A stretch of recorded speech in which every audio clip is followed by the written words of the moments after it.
Colonial homes embody timeless charm and craftsmanship. Today on Homeworthy, we explore 3 of our favorite colonial homes. We'll tour a meticulously renovated 1920s stone home, a grand Georgian residence showcasing maximalist style, and an inviting traditional Dallas home.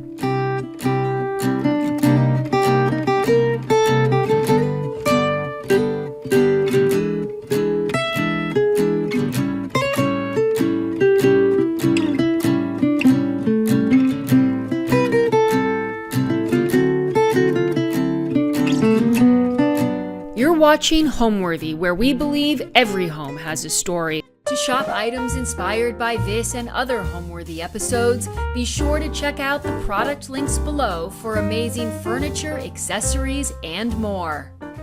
Hi Homeworthy, I'm Michelle. Welcome to our Pennsylvania home. These are our loving little pups. Come on in, I'm gonna give you a tour.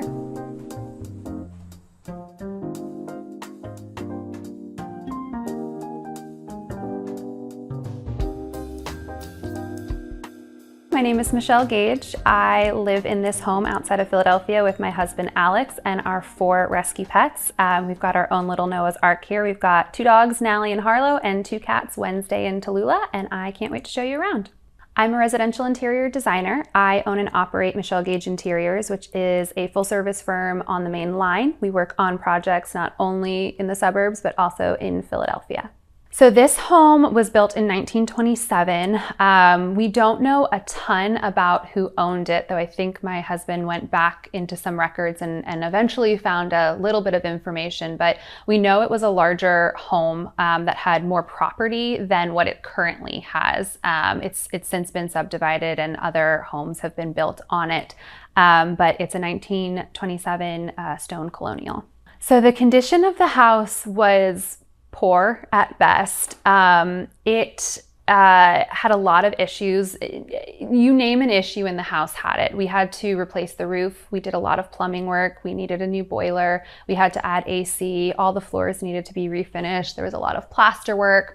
We're currently working on 4 bathroom renovations. The kitchen needed to be redone. Everything needed to be touched in this house.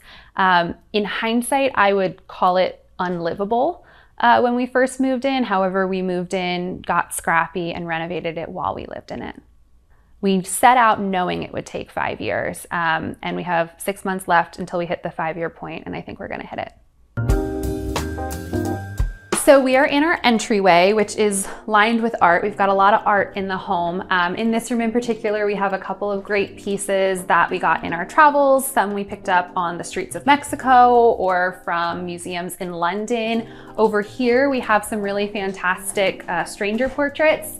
Oil paintings that are older, and we have lined them on the walls here and up the stairs. We've collected those from local markets or international markets and kind of congregated them all into a little collection to greet you when you enter the home.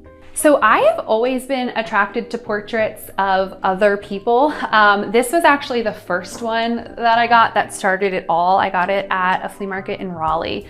And I was really drawn to the colors, the brush strokes, the style of it, and the mystery of like, who is this person? I don't know who any of these people on our walls are. Sometimes that creeps some guests out, but I like that they're all different. They're all from different parts of the world, and they group together to feel like they're the same. They also have a similar hand often, even though they're all painted by different artists. So now we're headed into my living room, which is my favorite room of the house. It houses all of my favorite pieces of art and decor, and it's a really cozy space, and we gotta step down 2 steps to get there. So welcome to my living room. This is the room that really made me fall in love with the house. I found the house late one night on Zillow, and the pictures of the home, the listing photos sold it, but when we got to the house and we got to this space in particular, I was smitten, knew it was the one. I really liked the wide plank floors, the original beams, the original fireplace. These built-ins are actually original to the home as well. And it was just a nice, cozy space with a lot of light, really great character, and I felt like it could house all of the pieces that I've collected over the years, and then the new ones that I'd be bringing into the room as well. So This is definitely the room of things. Obviously there's places to sit, but frankly, I tend to sit on the sofa and my dogs tend to get the day bed. It's really just a giant dog bed that they hog all the time. But I sit on the sofa and I kind of gaze at all of my collections from time to time. A lot of the art I've collected over the last 15 years or so. So it has a really special meaning to me. Some of them came from our travels, some of them from artists that I love, some frankly from junk shops and thrift stores. But I've collected them, you know, when I started my art collection till now where it's evolved. I love collecting art that's in all different shapes and sizes. So we've got a nice grand piece over the fireplace and then some smaller prints flank the side of it. This guy, he's like a different take on stranger art. So that's a photo as opposed to a painting, but he fits in really well with this space. We've got some, you know, brass antlers, some true antlers. I love adding 3D elements like this paper mache crane bust to jump out at you and feel a little bit more lifelike. I love art of all different sizes. So obviously like there's the typical frame sizes that you can get just about anywhere, but like you can't always find something that's so long. So this is an old circus print. So our gallery wall for this space was a little different than any I've built in another home because it was so tall and it was over a fireplace. So we started the framework by putting this giant piece of art with all of these cats in it. At the time, we didn't actually have cats. We just were drawn to the piece. I feel like we kind of manifested our 2 cats into our life from this. But that was kind of the starting point of the gallery wall. And then we built outward.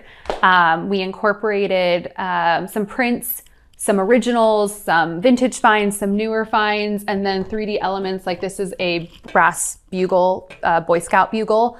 My husband was an Eagle Scout, so it has like a little nod to that, but frankly, it just looks cool up on a wall. We've got some serious pieces, you know, we've got some, you know, serious portraits or photographs of stern men, but we've also got Kelly Kapowski up there. She was actually purchased after the frame. So I found a great vintage frame. I found a couple great oval frames and I didn't have anything to put in them, but I liked the frames. I liked the depth and the size.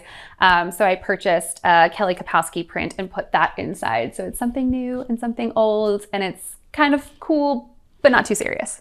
And you're clearly a Saved by the Bell fan. I'm definitely a Saved by the Bell fan. You can write that on my tombstone. So the room actually kind of started with the gallery wall because I had all the art. I didn't have all this furniture. I had a couple pieces, but some of the furniture was purchased after we moved into the home to mix with some of the existing pieces. But I had never, frankly, had a living room this large or a living room that was this regular in shape. So we needed new pieces to support it. If we turn over here, so some of these pieces came with me from my first home. This great desk, which is old, I actually rescued from my dad's basement.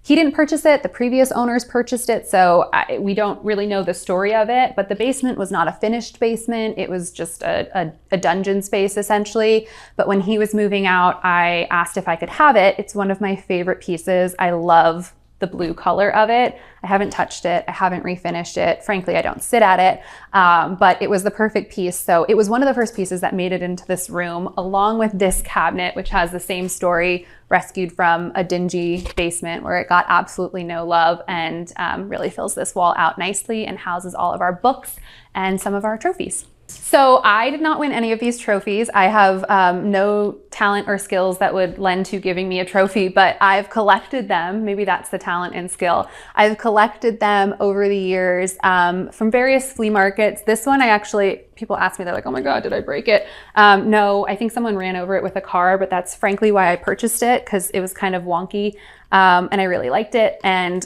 it's like used feel. This is another favorite. This is a championship match winner from 1912, but I liked this big bad boy, and he looked really beautiful on top of the cabinet. And I think if you love something, getting multiples and really fostering a collection just drives the look of them home so much more. So this guy was a little short, so he needed to be propped up, and sometimes I need to ask Alexa to play music for me. So there's old trophies mixed with new technology from time to time. So a lot of this upholstery, all of it, frankly, is newer. I am all for recovering old pieces, but in this room in particular, we had a lot of old case goods, a lot of old art, a lot of old decor. I didn't want I didn't want this room to feel too old. So I like to mix old and new. This is just a great linen teal sofa with a tufted back. And then these striped chairs, we get a lot of questions about. They're unfortunately discontinued, but I needed something for this room that you could walk into and still have two chairs. So if I put two armchairs here, you couldn't really get into this zone so much. So I needed armless chairs, and these striped guys were perfect and they're quite comfortable. This day bed is a favorite piece of mine. Frankly, it's my favorite to look at. I don't get to sit in it that much. Usually it is covered with dog blankets or dogs. They love to sit out this window and bark at anybody who walks down in the neighborhood. So from time to time I get to enjoy it, and it looks real cute, but it's just a giant dog bed, frankly. This piece is actually another favorite of mine that is older. It's an old ballot box. I purchased it in Bloomfield probably in 2015. It was one of my first big furniture purchases, even though it's not a piece of furniture, it's a ballot box. But I remember I loved, I was drawn to it at the market. It was my first time going to Brimfield. I loved the patina. I loved the mix of, the glass and the metal. I thought it had a really cool story. And I texted my husband and I was like, oh, it's a couple $100. Do you think we can swing it? And he said yes. And at the time that was a huge splurge for me. And to this day, it's still one of my favorite pieces. So these shelves are original to the home. I was really, really excited to find a home that had great built-ins because I had a lot of stuff to fill them with. They got filled one weekend, again, another passion project while we were renovating some other spaces and I needed a creative outlet. I just took my hordes of stuff and filled them. It was probably about 3 years ago and I haven't really moved anything since because it did take a long time to do. But it houses a mixture of books, decor items, lots of little pieces of art in there. There are some cool pieces like these we got in London. They're riding spurs. We picked those up recently. These darts are from a Raleigh flea market, but they're actually Philadelphia darts. So it was cool to go to Raleigh and find something true to Philadelphia. We've got a velvet riding hat down there. More photos of other people's families and children, some cool brass animals, which I love, and then some quirky things like opera glasses and whatnot, spectacles, to kind of add that 3D fun element to the space. My favorite thing about the home is, truthfully, it's this living room. I used a lot of the pieces that we had in our former home for this space. I supplemented by buying a few new pieces, but a lot of the decor that I've collected over the years and a lot of the art I've collected over the years lives in this room. So while this room was only designed a few years ago, it houses a lot of pieces that I've had for the last 15 years that I've searched for and curated. In particular, the gallery wall above the fireplace just has a lot of pieces that I started collecting in my early 20s. So it's really special to see them all over the walls, and this room just feels the most like me. Heading into the sunroom, the doors stick a little old house stuff, but here we go. So this is the sunroom. It was actually an addition that the previous owners added to the house. We're not entirely sure when, but it's not from 1927 like the rest of the home. At one point, we actually seriously considered ripping it out to make sure that the home was all that old 1927 charm. A lot of these pieces are newer, a lot of the materials are newer. However, in the pandemic, we saw things differently and decided to weekend warrior this project. So we changed our mind, decided we're not going to rip it out, we're going to make it another room, and I'm so glad we did because it is my second favorite room in the house. I'll still say the living room's tops, but this room I spend all my summers, all my weekends in the summer in. My animals and I curl up on this day bed nearly every weekend. And I will, you know, flip through design magazines, read, watch shows, but this is a great comfy spot, and it's actually a twin mattress. So if we have guests, they can technically sleep out here comfortably. I've definitely fallen asleep out here a few times, but I've got some pieces for that setup. So we've got a candle and a great table that I can like bring snacks or wine out here. We've got a couple other tables for more snacks and more wine, but this table in particular is a really cool old limestone letterpress table. It's covered up by magazines most of the time, but it's a really fun vintage piece that we collected. This dresser is really great because it's a nice size and holds a lot of spare candles, yoga mats. I'll do yoga out here. This room also has some like spillover favorite art pieces that I got after the gallery wall was created. I don't really add to that wall much anymore, but these are from Blakely Little. And she's an artist in South Carolina that I really, really love. This is a print of hers, and then that's an original. But I love her hand. I love her use of color. She's quirky, whimsical, and so fun. The piece above the daybed is gray malin, and I was really drawn to the colors and the people swimming and the little rafts that were around all of the reefs there. It's a really great pop of color on that stone wall, given that the rest of the room is that really like teal saturated blue. The color is actually Blue Ground by Farrow and Ball, and loved it so much I did it on the walls, trim, and ceiling to make it feel kind of like a giant fishbowl in here.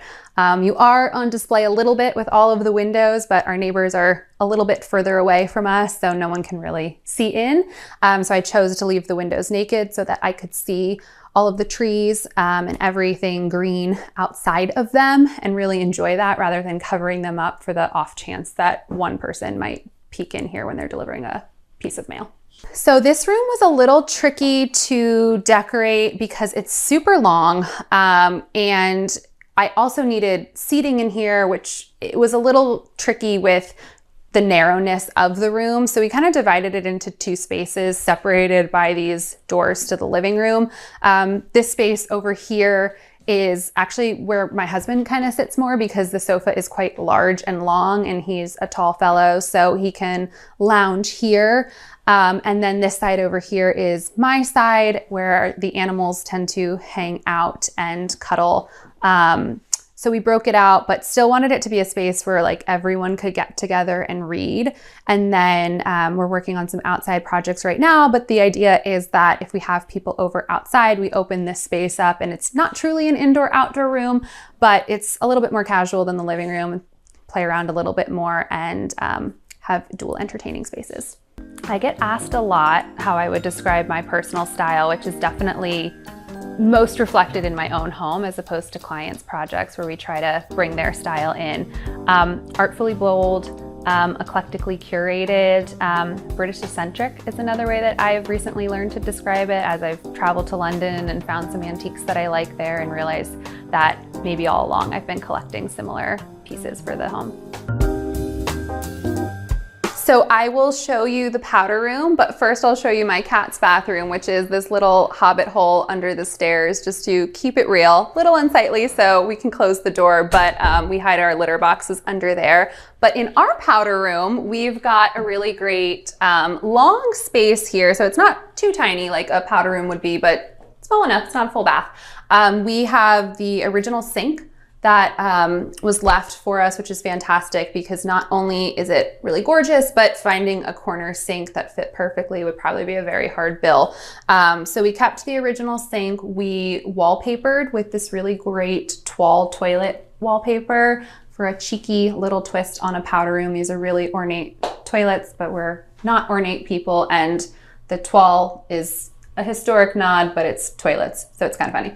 Above on the ceiling, we have these great light fixtures that I picked up in Bloomfield for quite a steal. Two of them flank the ceiling really nicely, and then we retiled the floor and put down a vintage rug, but it's not a fussy space, but it is really nice to have on the first floor and have a little cheeky nod to history and also the fact that it's just a powder room. So this is the dining room. This is one of the first rooms that we actually designed in the house. It was quite square, which it still is now, but we added this built-in. We wanted it to feel somewhat original to the house. We actually added all the molding in here to kind of mimic what it might have looked like in 1927, but we really needed the additional storage. So I house all of my props and vases and extra dishware, candlesticks, and whatnot in these cabinets and pull them for photo shoots or entertaining purposes. But above we have the open shelving as well for all the cookbooks that I never open, all of the serving pieces that I occasionally use, and some extra pieces of art, candlesticks, decor, and whatnot to add some personality to the space. This wallpaper we actually chose.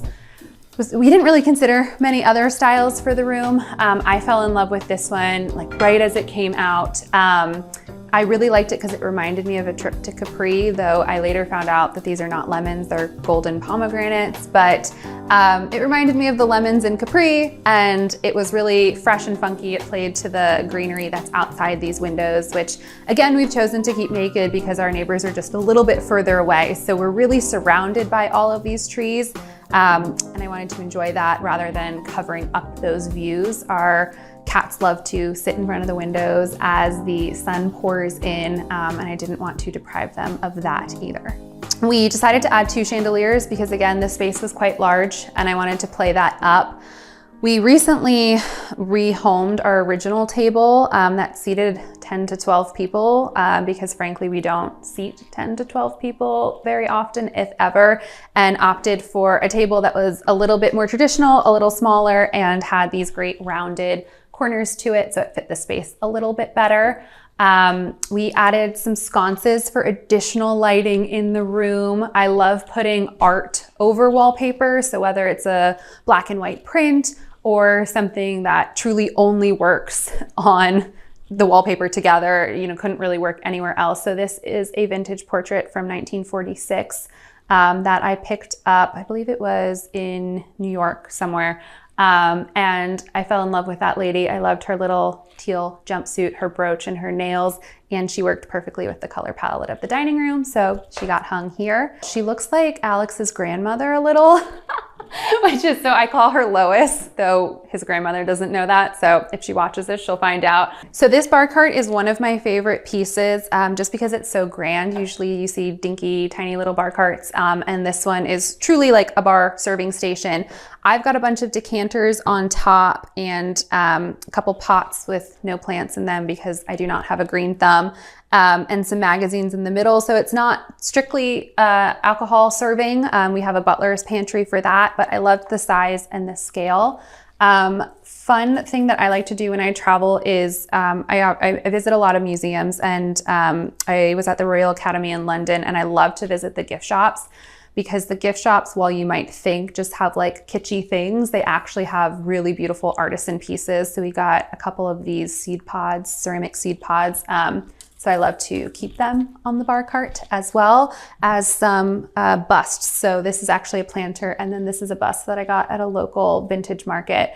I don't know who it is. I don't know why they made it. It is quite large, but I saw it and I knew I had to have it, and it has sat there ever since. So these chairs I picked up recently from an estate sale, and they were completely sunken in, so much so that when we brought them home, my cats loved to sit in the center of them because they were like a little cat hammock. They had no foundation to the seat. I don't know how the previous owners ever used them.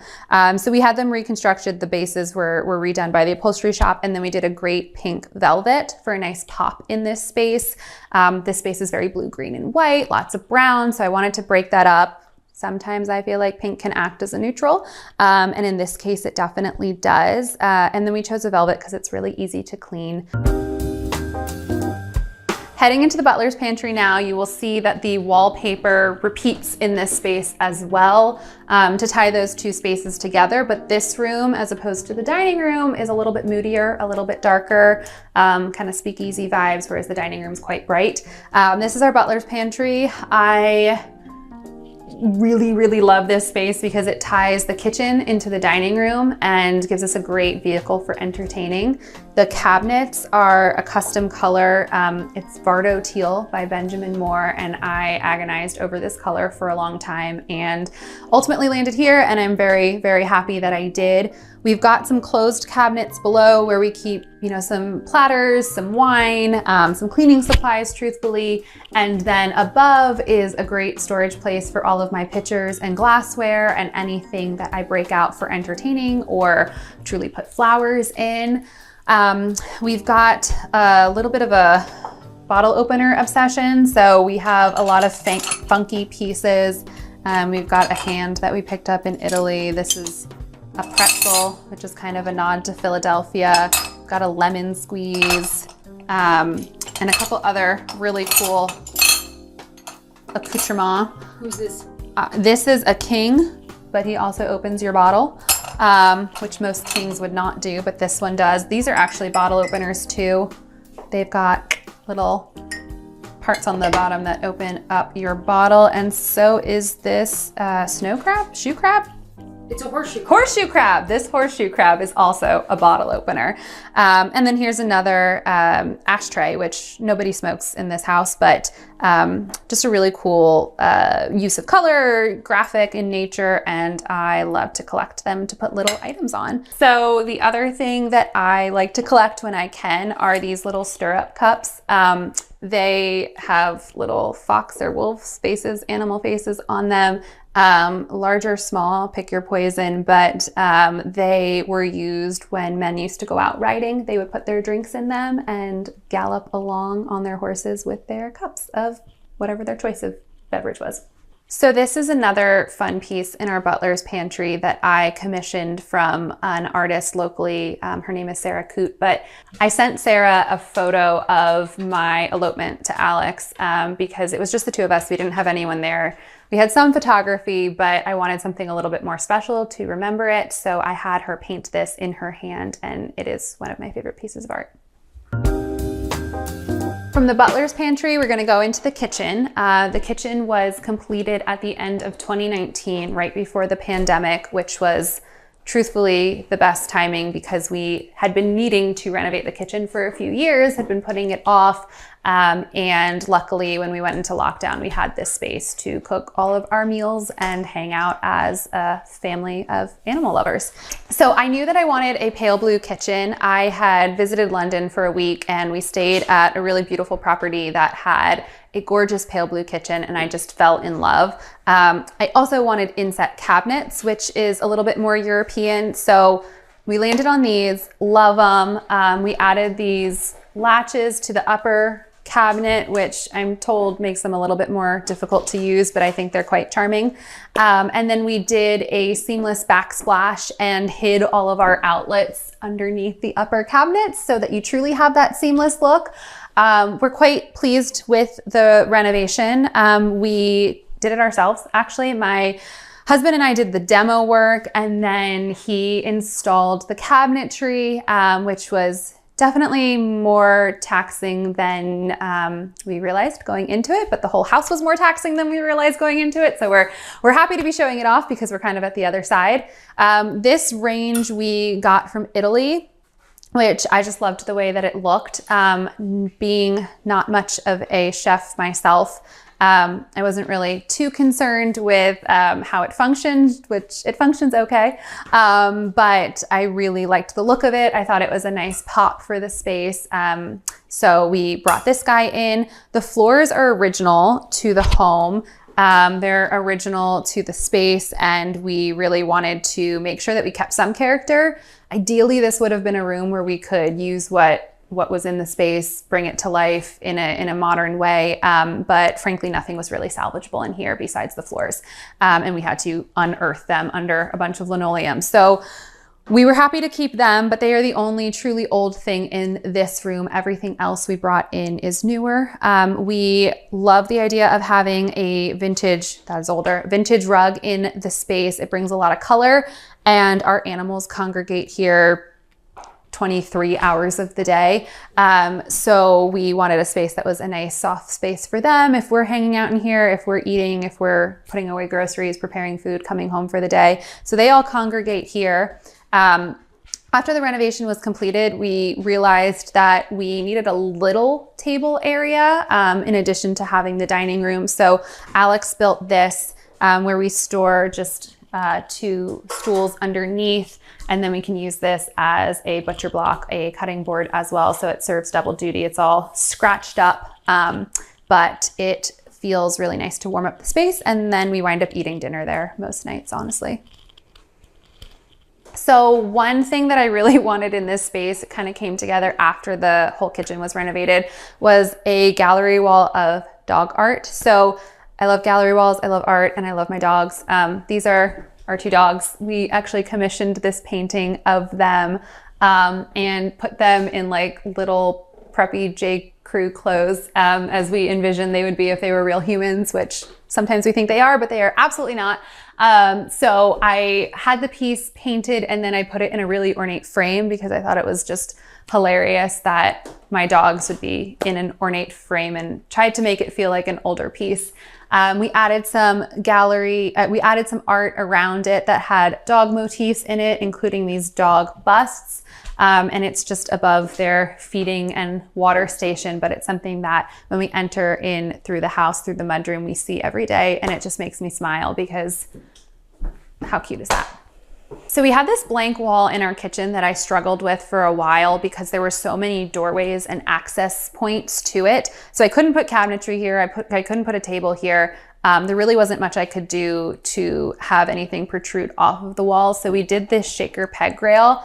Turned out to be the best thing for the space because we can hang jackets, aprons, gardening shears on this wall quite conveniently. And then above, I've styled it with some artwork. So one of my favorite pieces of art that actually I just purchased is this painting by Shelby Monteverde, who I really love. I have a few of her pieces, originals and prints, but this one in particular, I watched her starting to paint it on Instagram, and I messaged her and I asked her if this was going to be something that she was going to make available for sale. And I think at the time she was just dabbling and wasn't too sure. But the reason I really wanted it and felt super personal to me is because we have a lot of strawberries in this house, and I cut the tops off every time I eat them, and I feed them to my dogs. So they actually, if I bring out a bowl of strawberries, they will congregate around me. They flock to me. They start drooling and begging for the strawberries. And I loved that these weren't strawberries. They were strawberry tops. And it just felt super personal to my experience with my dogs, but it was also cute and quirky. And I just love her work. So I swooped it right up when it became available. So then this is my gallery wall of stranger portraits that I've collected over the years. This one I picked up in France about 5 years ago. And it's a general or a sergeant, but really cool. And then I love this woman. She's one of my favorites. I found her at an estate sale in Philadelphia. I've been collecting them for a few years, but only recently learned that if they've got these old circular nails on the side, that means that they are much older, truly antique, as opposed to some that I've collected which have staples on the side that are newer. You can kind of tell by looking at them which the old and the new are, but if you are uncertain based on the condition, you can take a look at the nails on the side and how the canvas is constructed.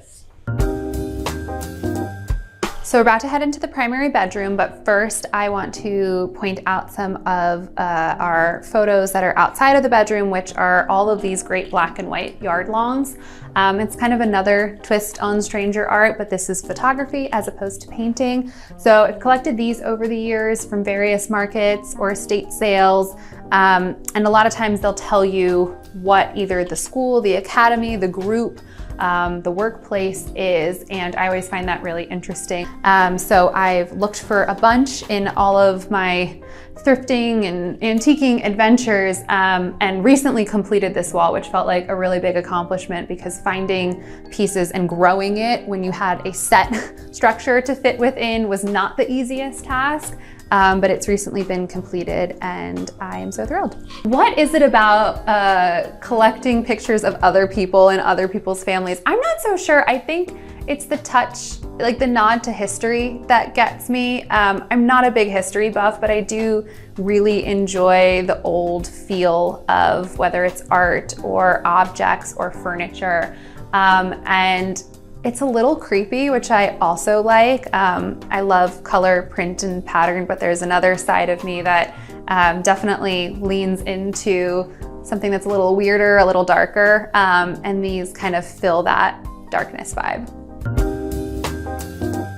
So now we are in the primary bedroom, which actually used to be 2 rooms, but the previous owners had demolished the wall in between the 2 and turned it into 1. So rather than putting the walls back up, we went with it. We have over here a really great sitting area. These chairs I rescued from somebody who was selling them online, and they were a faded red velvet, but the shape was so cool. And I sent my husband out to go grab them. The seller said he had so many people interested, but nobody was showing up. So we went in the middle of a workday to go grab them and snagged them for a steal, and then recovered them in this really great lavender velvet and added some really fun fringe to them as well. I call them the gossip chairs because I just envision 2 ladies or gentlemen sitting here and chatting and gossiping and having some snarky conversations in these really wonderful chairs, but they're 2 of my favorite pieces of furniture in the whole house. So then I have a real grown-up vanity here, which is such a treat to flank this wall. With the room being so large, we had to really get clever with what pieces we would bring into this space to still have it be a bedroom, but also fill the wall space. One of the ways we did that to make the whole space feel cohesive, even though it's a little disjointed with remnants of the old wall, is to wallpaper all of the walls. When we first moved in, we actually had it painted. And it just didn't feel right. I love wallpaper, I love print and pattern, and the room just kind of was missing something. So we added this really great wallpaper, these flying blue cranes, which at the time we weren't totally sure we would love given the fact that it was a huge space. But once the first roll went up, we knew that we were making the right decision. So over here, I've got another collection. These are a bunch of bugs. So again, leaning into that a little bit weirder, creepier side.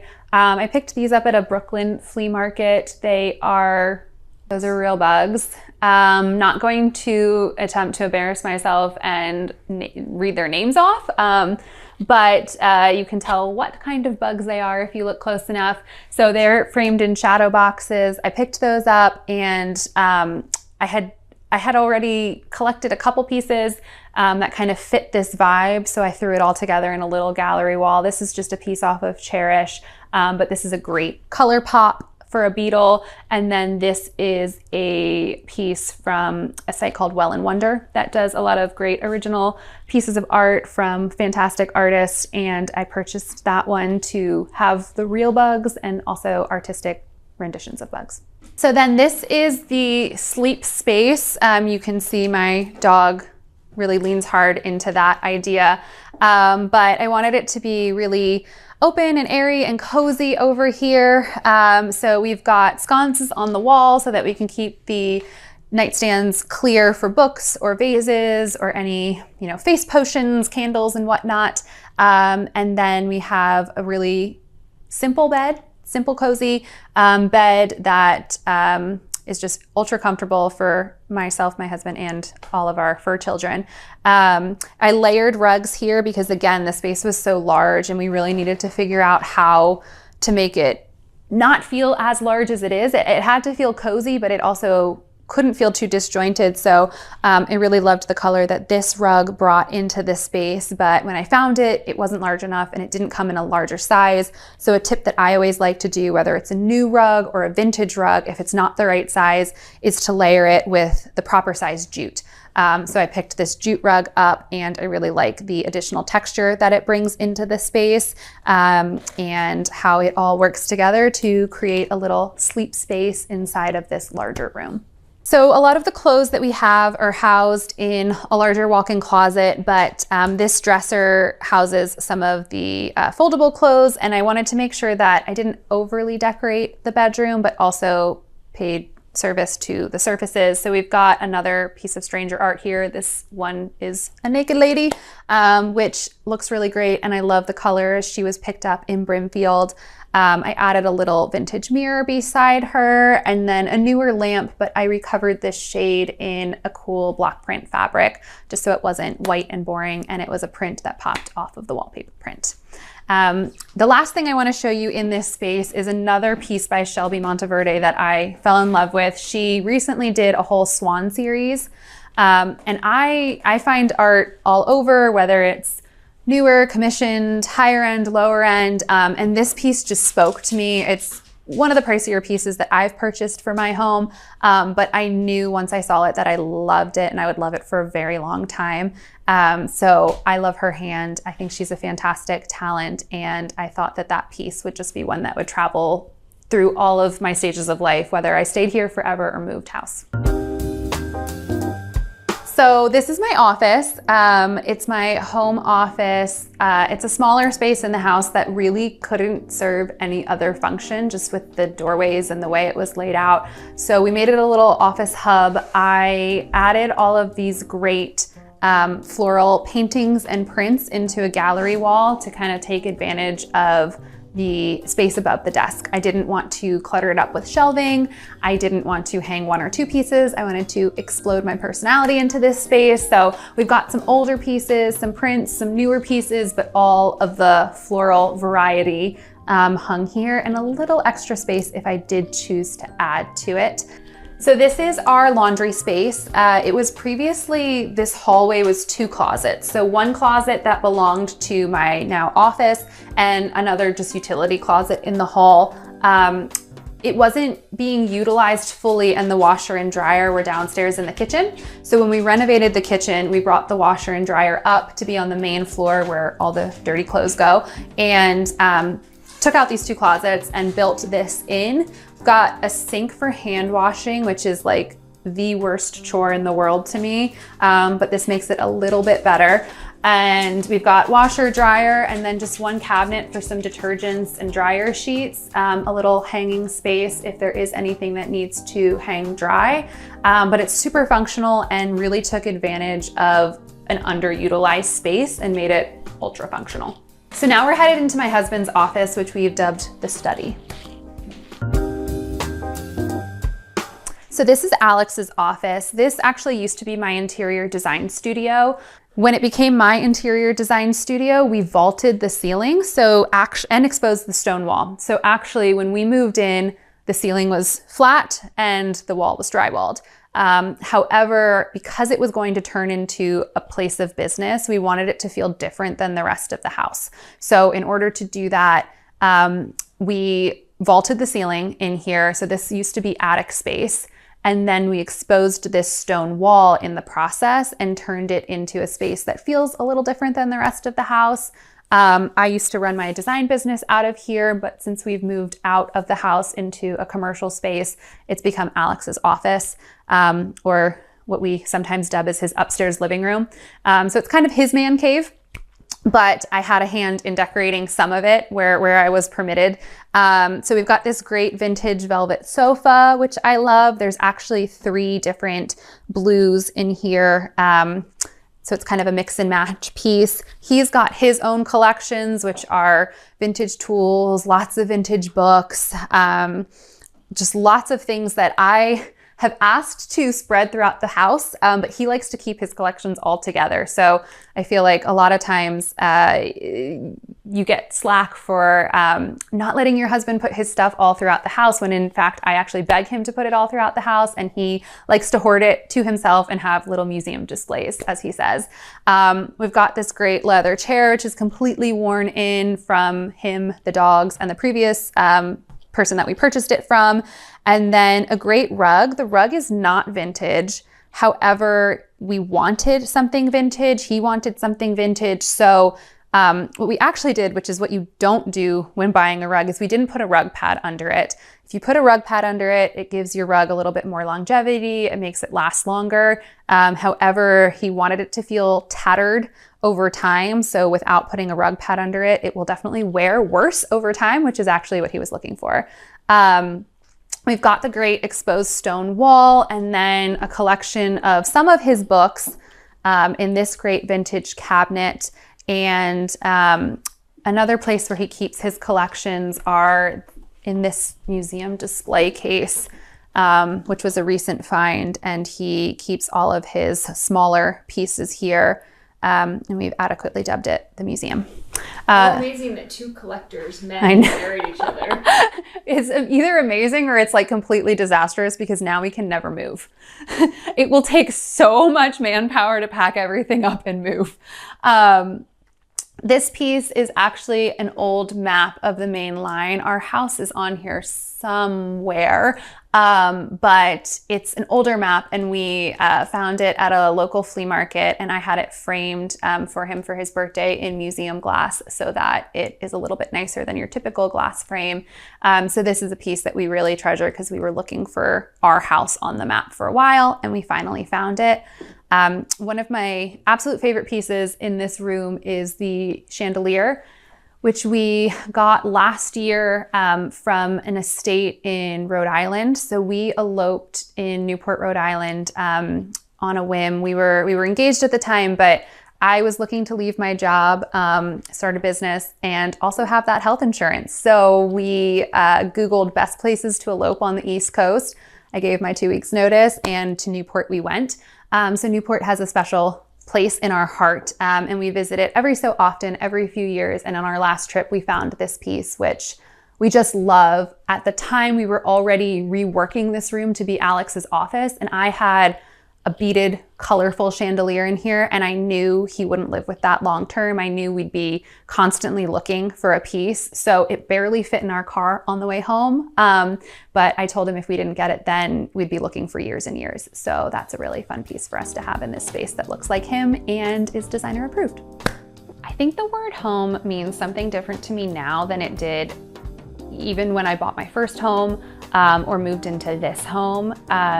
To me, it really means safety and freedom of expression. I feel the most at home, not only in my home, but in this room in particular, because it is just like me splashed all over the walls. I really like that I can sit in this room, whether it's by myself, with an animal, with my husband, with friends and family, and everything that I see in this room speaks to my personality, and it's like accepted in this room, and I just feel like that just like is the coziest feeling to me.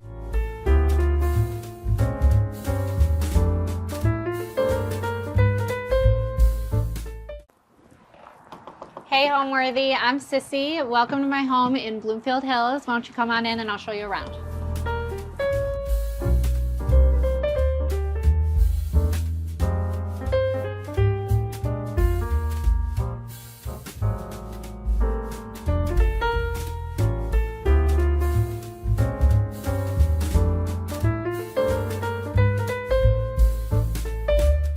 You're watching Homeworthy, where we believe every home has a story. Before today's episode, click the join button below to support all of the storytelling we do on this channel. Our growing community of members help to directly fund more videos so we can capture these extraordinary homes from around the world. So join today to receive early and exclusive access to new Homeworthy videos. Hi, I'm Sissy Yellen. I am an interior designer based in Bloomfield Hills, Michigan, a lovely suburb of Metro Detroit. I live here with my husband Brandon and our 4 children. I found this home in 2018. I saw a quick exterior shot of it and told my husband that it was my dream home. It was removed from the market before I could even blink, and I mourned that loss for about a year. And one day I woke up in 2019 and all of a sudden it was back on the market. And I ran here as fast as I could and toured the house a few times with my husband and our then baby. And it was just love at first sight. I had to be here.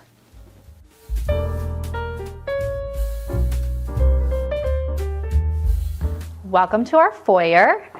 Our home is over 100 years old, so it has a lot of features right here in this room that are courtesy of that time period. There's original plaster molding, which I absolutely love. It's probably been painted 24 times now, but it's just so beautiful. The staircase is original and just like made with such craftsmanship. So it's just really, really enjoyable to walk into the home and see this much character right off the bat. Our front door is also original, and I sort of like to pepper the space with little modern touches, like our photographs of the Hudson River Valley and some modern pattern play.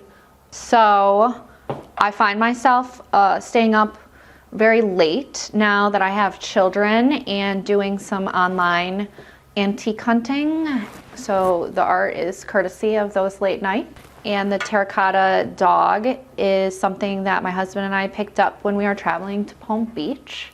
And my beautiful myrtle topiaries, which I'm not a good mother to, and I often have to change them out. Our main entry table is actually sort of funny. This is a fabric that I switch out maybe like once a year. It's the first thing that I see when I walk in, so I always want to make sure that it's fresh and making me happy. I like to combine different colors like woven through my main color palette in the house. So the yellow is bright and sunshiny. I love it. I also love the way that it sort of pairs with this antique bench that I had reupholstered. This is one of my favorite fabrics of all time. It's a Brunswick and Fee fabric. I'm a big fan of Brunswick and Fee house. Really historical, beautiful textiles. And a mirror that I actually procured locally. I love pairing contemporary photography and artwork with really traditional antique pieces. So my husband and I actually saw these when we were traveling.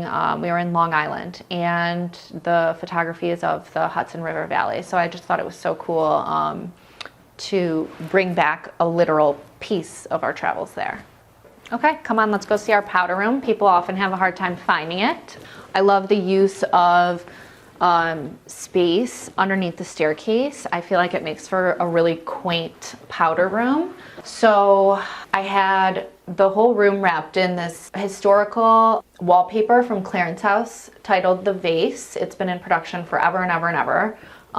In this bright sunshiny yellow. I feel like it just makes me smile when I walk in. I also had this marble integrated sink console fabricated to fit the space perfectly. I just like love the way that it's like modernity pairs with the super traditional essence of the paper. And I often say that I don't think rooms should be left without a monogram. So that's our powder room. My favorite part of our home is probably the foyer. There's two huge elements, well actually 3 huge elements to the foyer that are original to the house and have not only age but patina, and I call it like sort of damage that relaxes me. So when you're living in an old home, there's a lot of imperfections, and I feel like right off the gate when I see the imperfections in the 100-year-old door and the plaster molding and the staircase, it just makes me feel comfortable. There's just a lot to be said about feeling relaxed, and that comes, I think, with a little bit of patina. Okay, I'd love to show you our dining room. Come on.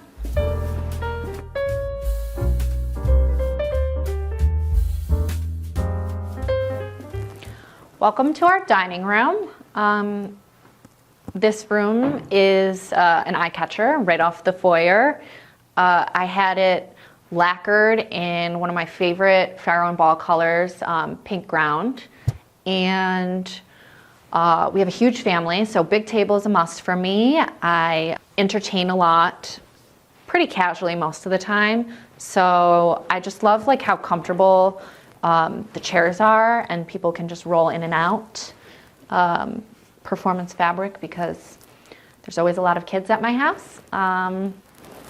And I sort of just, again, love pairing like a super modern light fixture with a extremely traditional antique trestle table. I feel like it's very inviting. Another thing that I love about the dining room is the original fireplace. So I think it's sort of unique to have a fireplace in a dining space.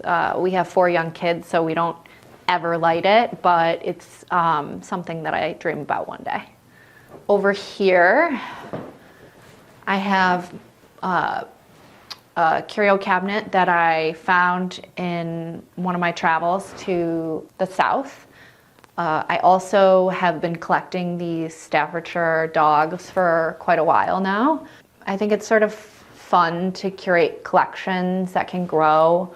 I feel like when there's mass collections, it sort of contemporizes, you know, little oddities like that. So something that I come in here and look at frequently. In my spare time, I like to paint. So this is something that I painted. It sort of inspired the color palette through most of the first floor of the house. I'm a big fan of ink and figure gesture art. I picked up these pieces from Wayne Cunningham late at night on an online auction. This was actually a very special gift from a friend of mine. So I keep it right here so I can look at it every day. Over here, one of my favorite fabrics here from Quadrille, Bali High. It's been in production for a long time. Also, this España chest, which was actually produced by Kindle, native to Michigan, and designed by Dorothy Draper, who was one of the first like really charged female interior designers in the country. So I think it's just very special to me. I do enjoy really like boisterous floral arrangements, but I don't enjoy them when I'm trying to talk to someone across the table. So I do like to keep it low when we're eating, and loud and boisterous where I can, hence the big plant pedestals and this large arrangement here. Essentially, no party is a small party here. We're all over the place. I have a table set for 8 in our kitchen, and we have seating in our sunroom, and we're pretty much just wall to wall everywhere in the house. So I would describe my style as new traditional. There's definitely a lot of color, and I love antiques and contemporary art. I love collections. I have a couple different collections that I'm really interested in. I like comfortable also. That's a big component of my home style and how I approach design here. One of my favorite rooms in the house is actually our sunroom. I feel like it's a super unique space. It's really bright, it's super inviting. We use it all the time for a million different reasons, and we especially like to use it for our overflow entertaining. So let me take you back there.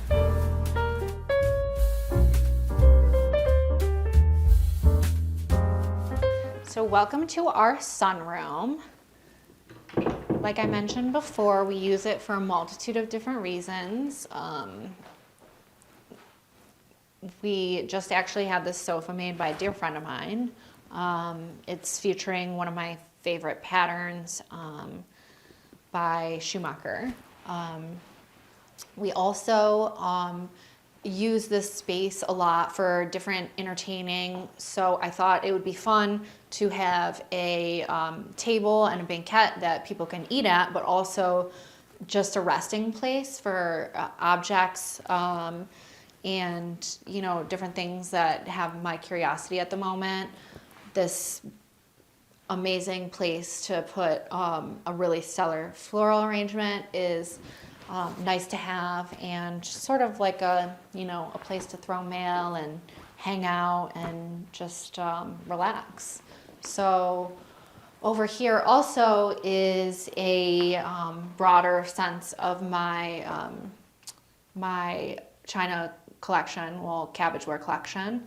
I just love the way that you can really see all the different pieces.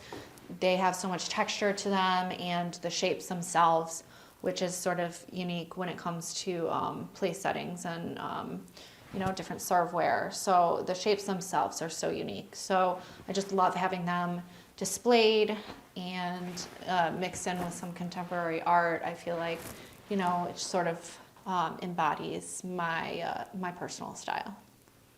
All right, so behind us is our living room, and I want you to come on in.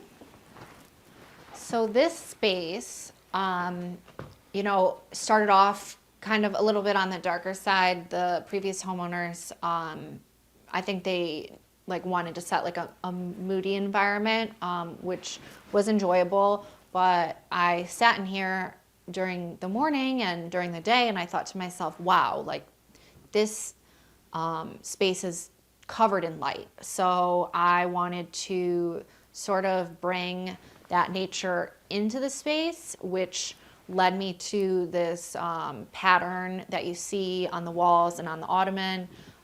It's a pretty iconic pattern by Brunswick and Fee called Bird and Thistle, and I feel like it sort of invites the woods that you see behind into the space and just sets the tone for the room. You know, having kid-friendly upholstery, super big to me. This day bed that my dog just absolutely loves to lounge on. So, I mean, who could complain with a view like that as a golden retriever? So we just really enjoyed in here as a family, you know, all of us. The rug, I actually needed it to be super durable. So my friends at Stark, they sent me a sample of this right when they started a new line of fibers, our new line of rugs made with a really durable fiber called polypropylene. So this was pretty huge for me, and you know, the way that technology has sort of changed our decisions in terms of like home furnishings and fibers, and you know, increasing the durability of them is pretty important to me.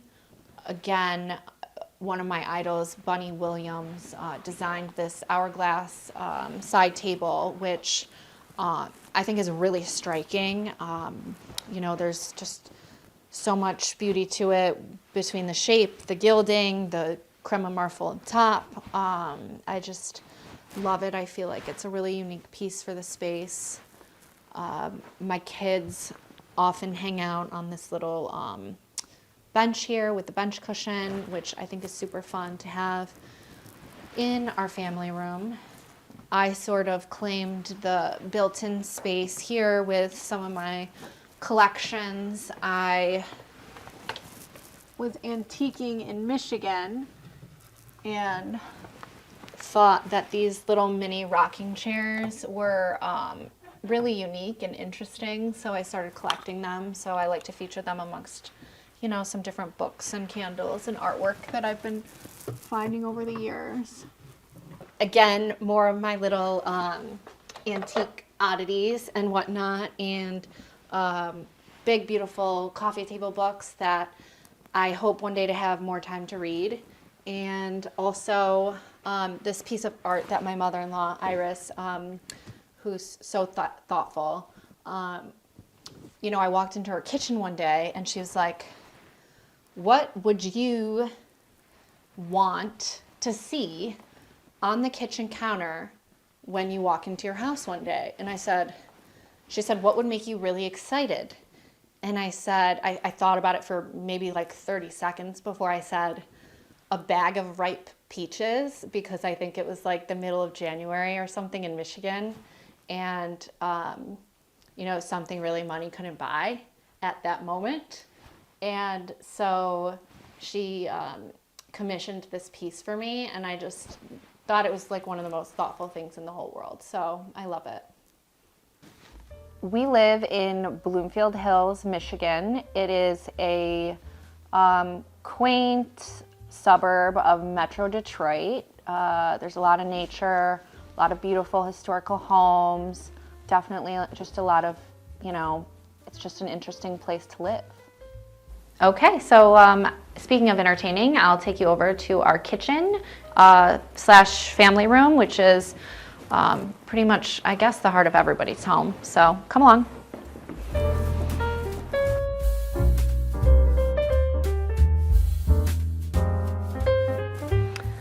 This is our family room. We spend so much of our time in here. It's right off of the kitchen and the eat-in. So with 4 little kids running around, it's important that I have a super durable rug. So we're standing on a very old wool rug, which I absolutely love. I feel like it's like not a color that's often used in design more recently, but I love yellow. It just makes me happy. Over here, just the room itself, it has so much going on. So I like to keep my built-ins a little subdued in here.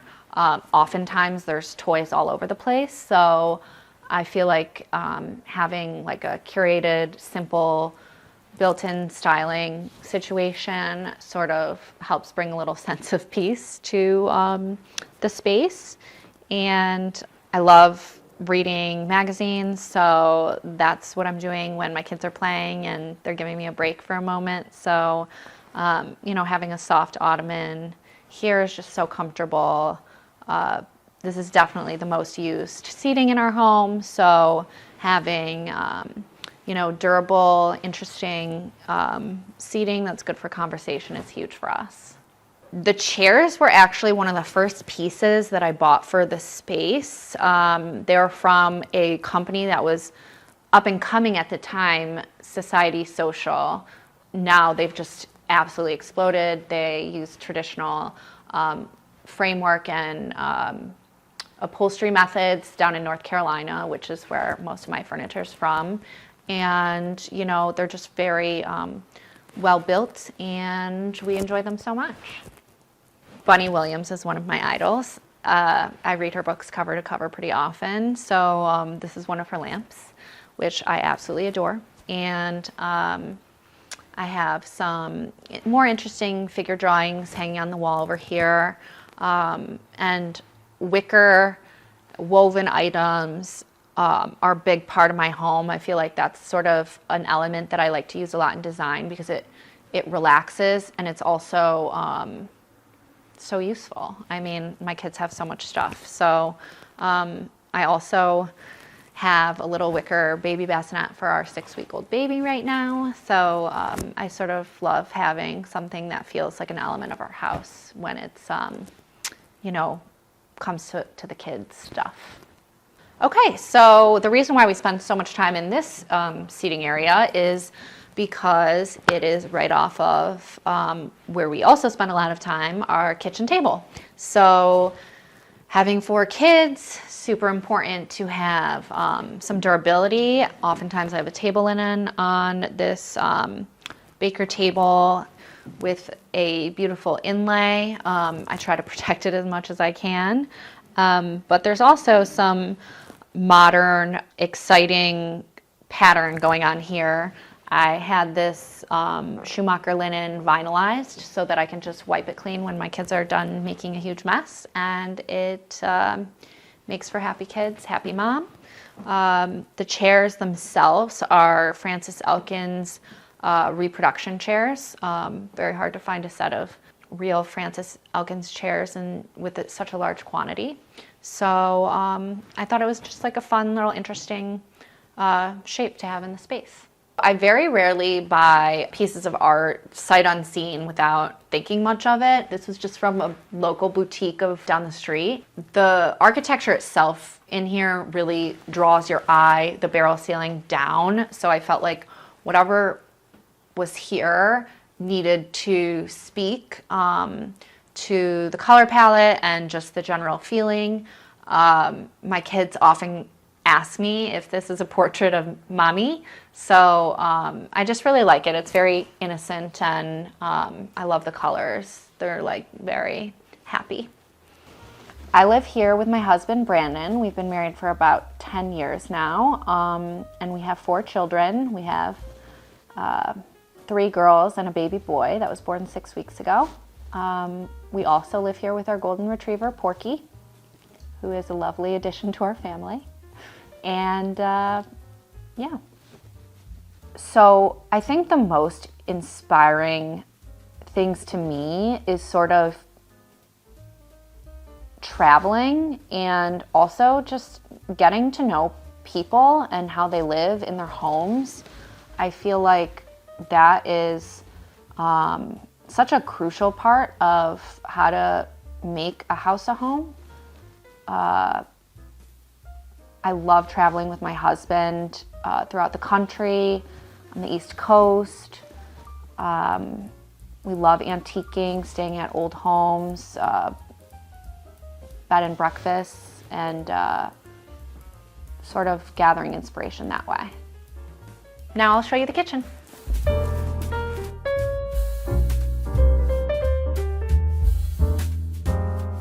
Welcome to our kitchen, the true heart of our home. We spend so much time here. I would say probably the best perk of traditional design is how it's so timeless, and it's very hard to show its age almost. So oddly enough, the perimeter of our kitchen is, I think, almost 15 years old. The previous homeowners installed most of it, and definitely the crown jewel of the space is the French range. I love the brass. I mean, the way that it patinas is so beautiful. Interestingly enough, before I was pivoting to interior design years ago, I was concluding my career as a professional chef. I was classically trained, went to culinary school right out of high school, so I spent a number of years cooking professionally, and so naturally, I'm the chef in our house. So functionality, is very important to me. So I had this island installed. I had the cabinet maker recreate the same profile on the perimeter, blending for kind of, a seamless kitchen that's super timeless. I love marble. I am okay with the etching and the patina that comes with it. I feel like there's so much beauty in its nature. So, we sort of lean into the fact that it does lend itself with the imperfections that come with it. People always comment, I all day, every day have this candle on the center of my range burning from morning till night. It brings such a sense of calm to my house. People comment it every time they're over, which one do you have burning now? So I love the Voluspa line, and Baltic Amber is actually one of my favorites. So they last, about a month or two, and then I repurpose the glass for flower vessels. So when I'm designing kitchens for other people, it's such a personal point of reference for me to have like a beautiful view from the kitchen sink. I adore what I look at when I'm sitting here doing so many dishes every day, and I just sort of like love this ledge. I feel like it's like a safe space for like really delicate things in like the hustle and bustle of a really busy kitchen. So my husband and I actually found this in Florence, Italy. We missed our kids. We were on vacation without them, and it was just so beautiful and sort of reminded us of our children. So I carried it back. The kitchen, sitting room, eat-in nook was a little bit modified from the original floor plan. There was a slight addition added at some point in time. And I think the architect that myself and the previous homeowners both worked with did such a nice job at bringing the old characteristics from the foyer millwork into the renovation. This barrel vault ceiling is, I think, makes the space and sort of draws your eye up, which is important when you're in such like a utilitarian space where you're kind of just like focusing on what you're doing, to just like stop, remember, you know, look around you, just appreciate beauty and millwork and architecture. It was so inviting. The exterior, when you pull up to the home, the symmetry does something to my brain. It just makes me feel at peace. That's what I love about Colonials. And it was just surrounded by nature, also conveniently right off of the main road that we use throughout the city. So I fell in love with the positioning of it and just how I felt like it was enveloped in its own little world. All right, let's head upstairs.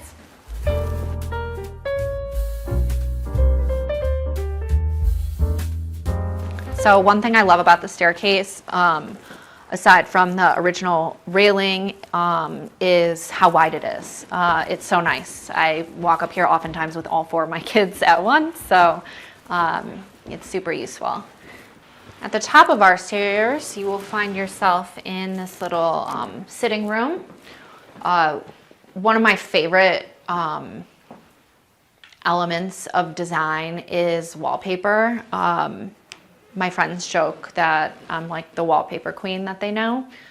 This is one of my favorite patterns. It's a super exaggerated large scale mural by Schumacher. And I just find it to be absolutely fascinating. It features, you know, just like really a lot of whimsy with just also a calming color palette. So I like to sit in here with my husband and talk about our day. These green chairs, I just thought they were sort of funky. There's something about them that I just was really drawn to. It's like a super unique frame style that I don't see very often. Green is such a huge repeating color throughout my home. And I just thought that they were sort of like modern and had like a lot of juxtaposition against this like extremely traditional wallpaper in here. So they were the perfect piece. So at the top of our stairs, there's not much room for furniture, so I like to create sort of an interesting story with different styles of art. So I have this sort of impressionistic painting that I did myself. And I'm a big fan of Casey Hughes, so this is one of her pieces, which I absolutely love.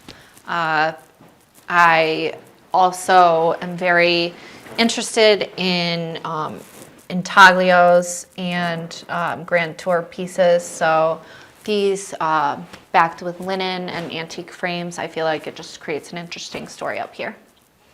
My career as a designer was sort of accidental, and you know, I've always toyed with my spaces since I was a little kid.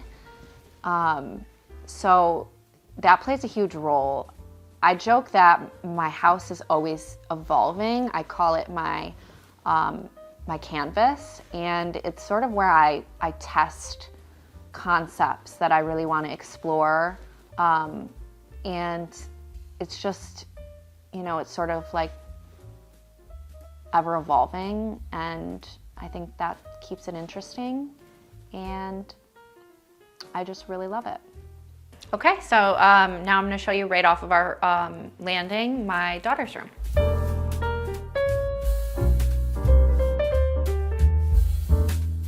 Welcome to my daughter's room. This room actually was previously designed in our first home, and I essentially recreated it when we moved because it was so special to me. It was my first daughter's room, and I put just like a lot of thought and care into it.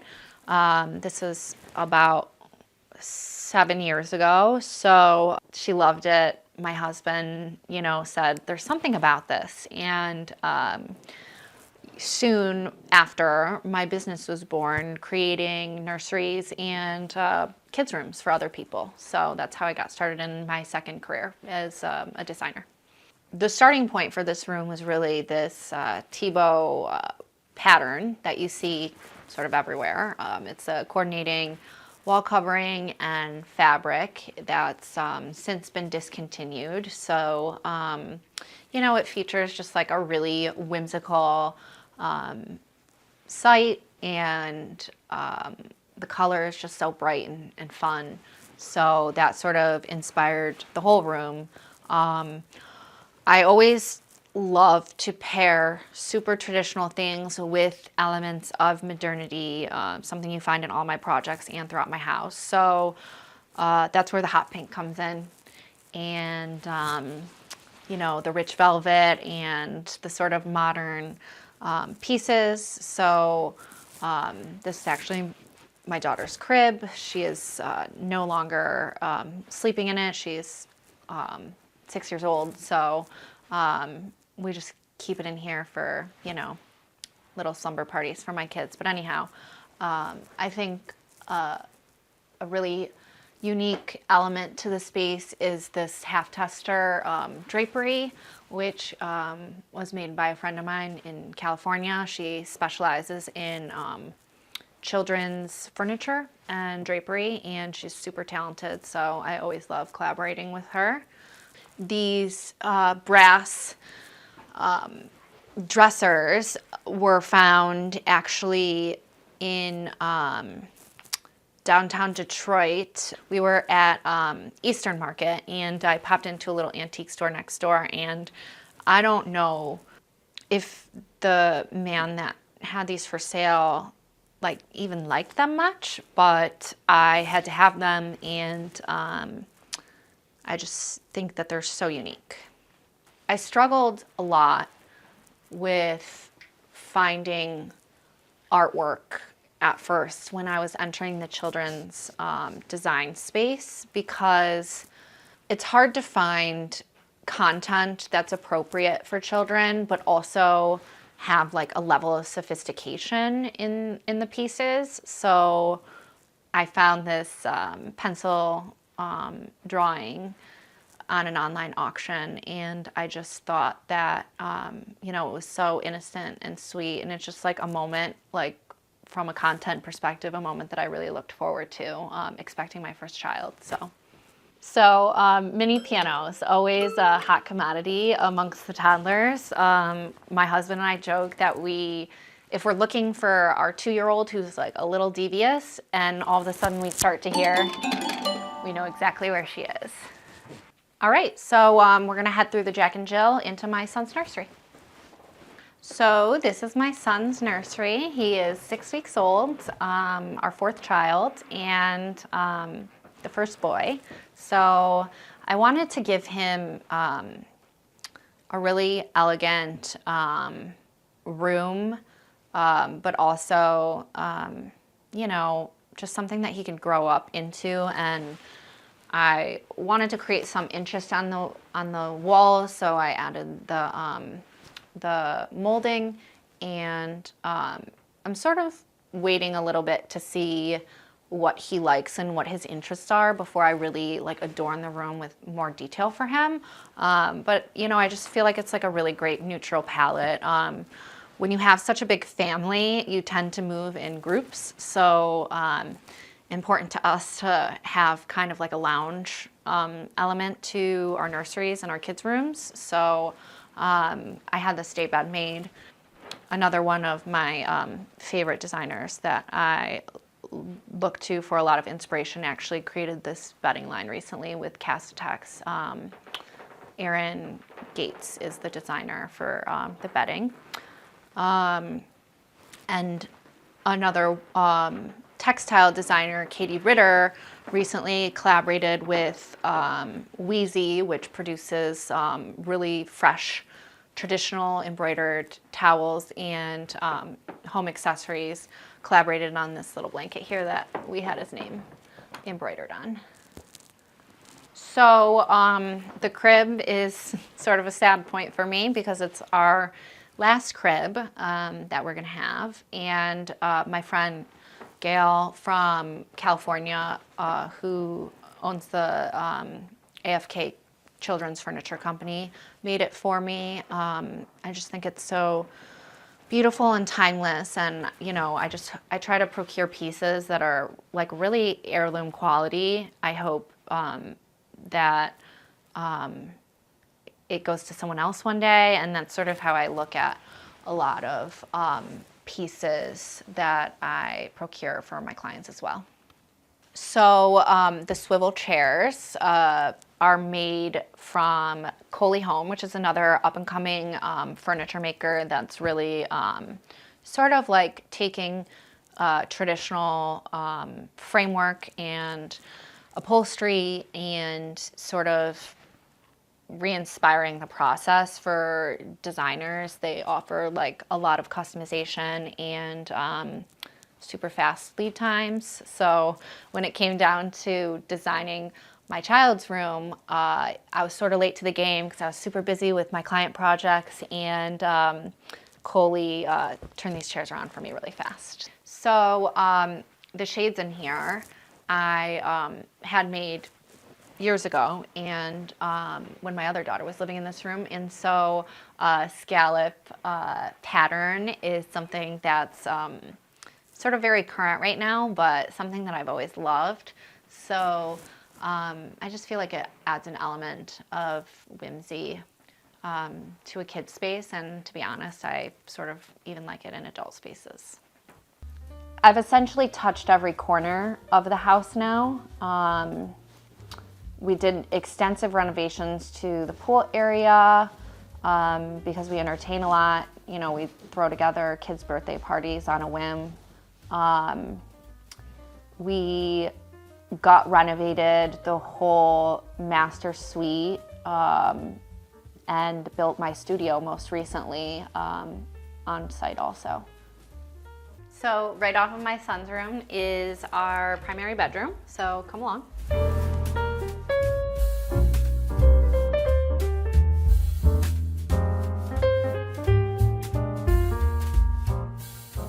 Okay, so this is our primary bedroom. It really can just hit you right in the face. It is covered wall to wall and in a lot of upholstery with my favorite fabric of all time, my favorite textile, which is produced by Colfax and Fowler. It is a very historical pattern inspired by an estate in England. So there's just something about it that just like brings me such a sense of calm. My husband even likes it. So the whole primary suite was really inspired by this pattern, and again with like a contrasting shade of green that I felt brought some modernity to the pattern.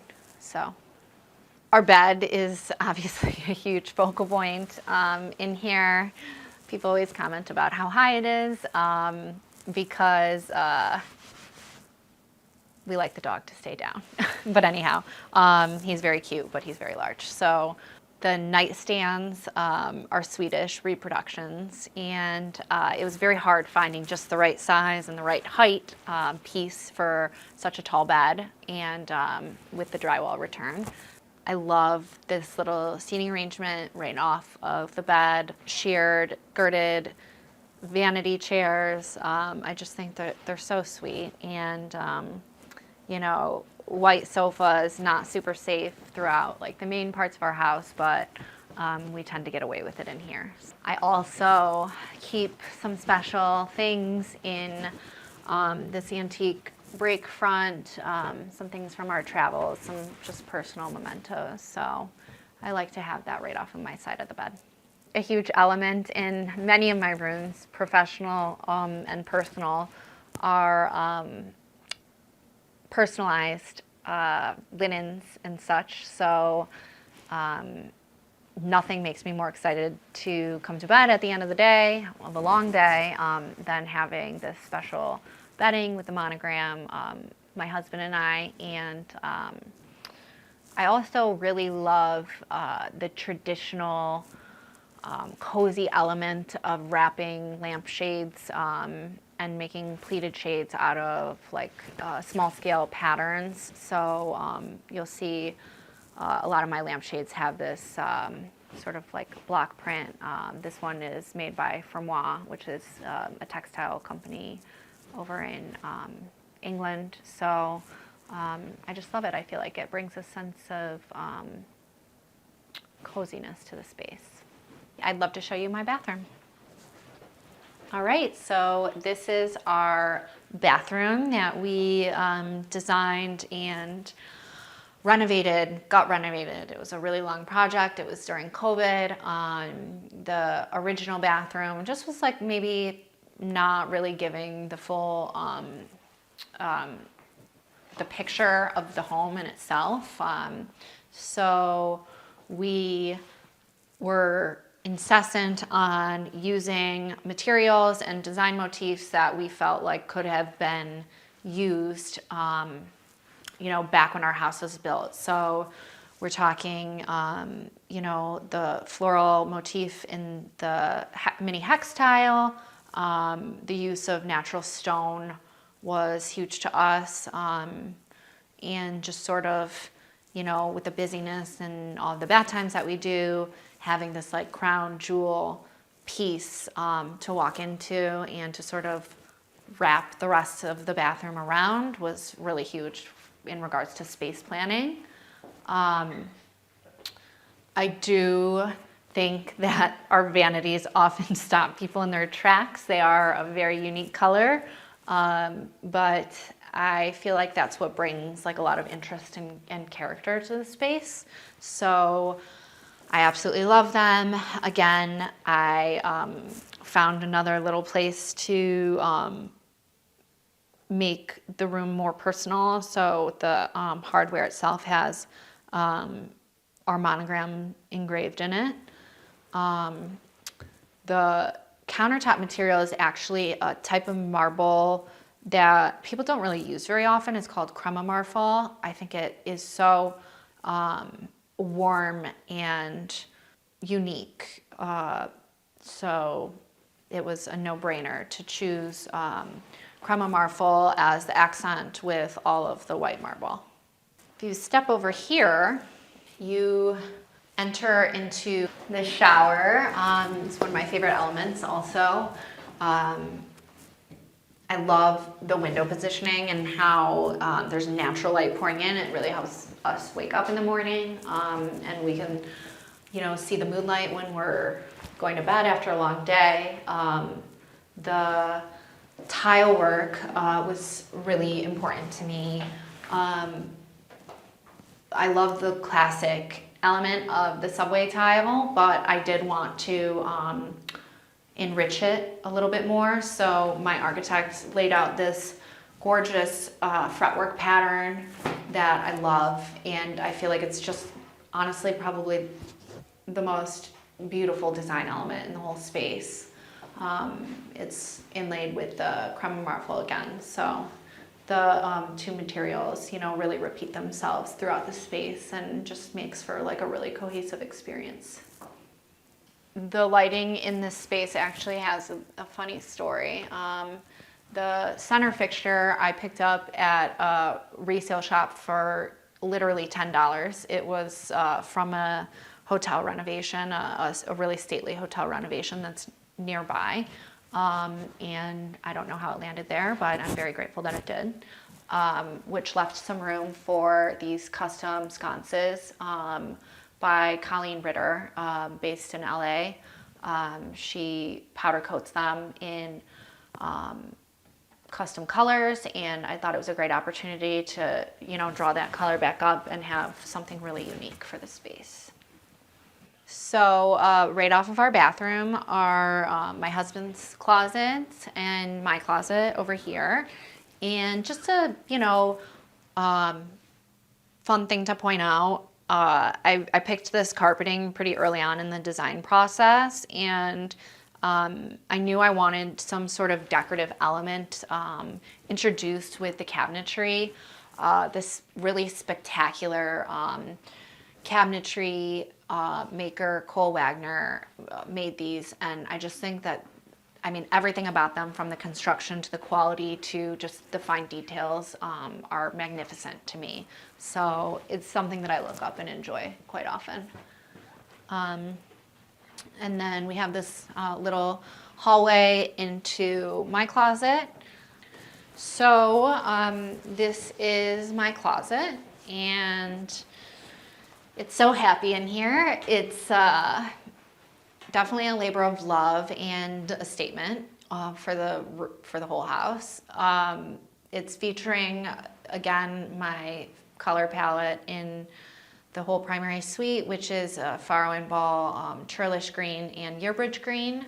My cabinetry maker joked that he, quite honestly, has never thought of making cabinetry in this color combination, but I just think it's so fun. And, still timeless because it features, traditional patterning and profiles. So, functionally speaking, it's holds more than I could ever dream of, and I just love it. So my favorite thing probably in my closet is this dress here, and I remember seeing it years and years ago, and I thought to myself, wow, that is extremely different, which is something that I identify with quite often. And this was before I had children, probably 10 years ago, and I thought to myself, when I found out I was expecting my first daughter, that I just always dreamed of having this piece. So when I was expecting, I randomly stumbled upon it through a reseller and thought to myself, that's something that I'm just gonna have forever. Home means happiness. There's no place that I'd rather be than home with my kids and my husband, and nothing to do, and just all the wonder in the world.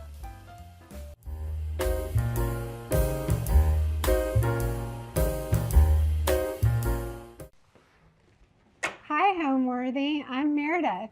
Welcome to my home in Dallas. Come on in.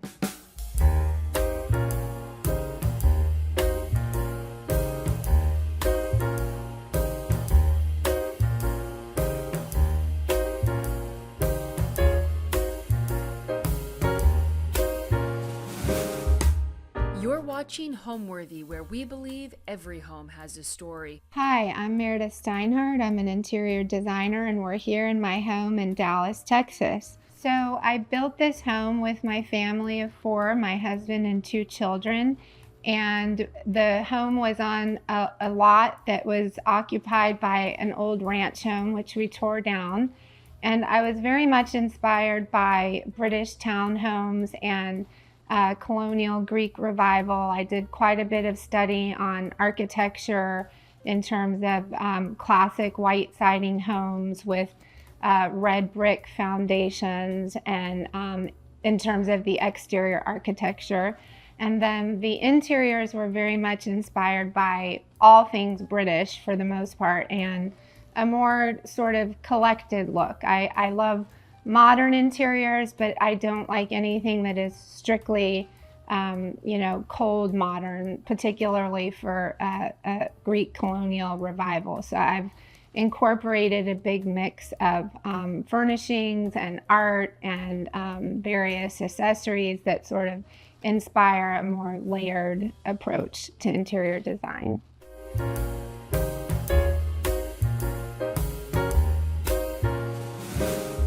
We're here in my entry, and I wanted to show you a few details that I really love about walking into my home on first sight. So the floors are all marble, black and white, and it's a custom design, which I designed with Sabella Stone here in Dallas. And I was inspired by a magazine image, actually, and we incorporated it into the proportions of this entry. So it's classic in terms of the black and white tile, but the pattern is, as you can see, a lot more modern. The front door is custom designed as well, and I had mentioned that I'm very much inspired by British homes and colonial revival architecture, and the door is very classic to what you might see in Mayfair in London, or any of the townhomes there have this classic round architectural detail. And when we see the exterior side of the door, you'll see that the hardware is placed at the center, which is also very classic to a lot of British townhomes. So the staircase here in the entry off center, because we entertain a lot and I wanted to have a sense of openness when you walk into the home, and that's why we have the double height ceiling here.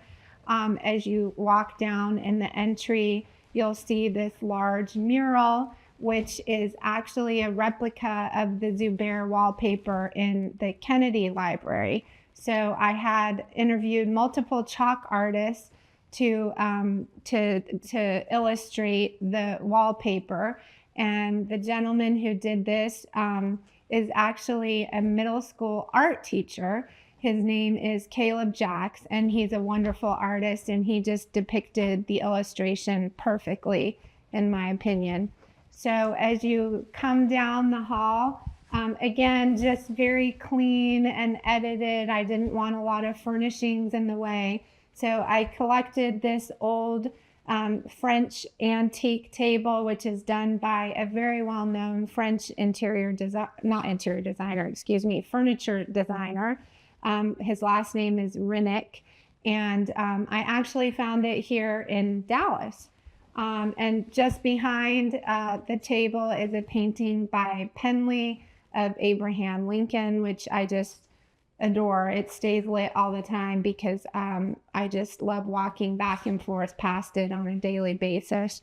Just down this way, again, another collected piece of furniture from another antique find that I had redone with this gray and white Hermes fabric. And the photograph is by a photographer out of Aspen named Jim Pauza. It's actually a bird's nest in snow.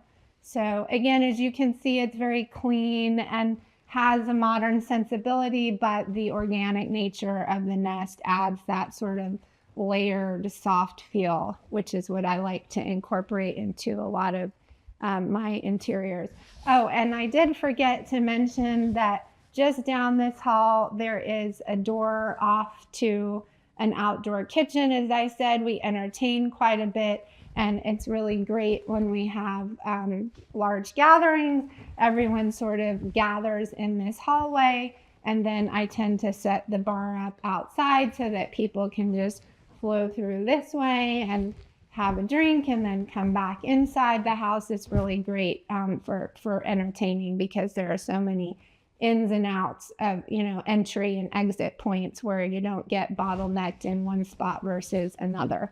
So when we were building the house, I incorporated more space that's proportional to what you would typically see in an old colonial Greek revival or a Georgian style home, but brought it up to current speed. So when I was building the house, I knew that I had a growing family. When we were in process, our children were elementary age, but I knew that this would be a home that we would stay in through their high school years, and possibly, you know, for the long term.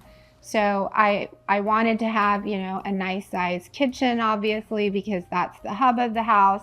I wanted an open kitchen concept so that nothing was too formal, with the living room right off of the kitchen and open to the kitchen. The master bedroom we did downstairs so that the kids would have privacy with their rooms upstairs. I wanted a nice sized laundry room and not, you know, a tiny matchbox, because we are a family of 4, and I knew, you know, for resale one day that maybe a larger family would move in here.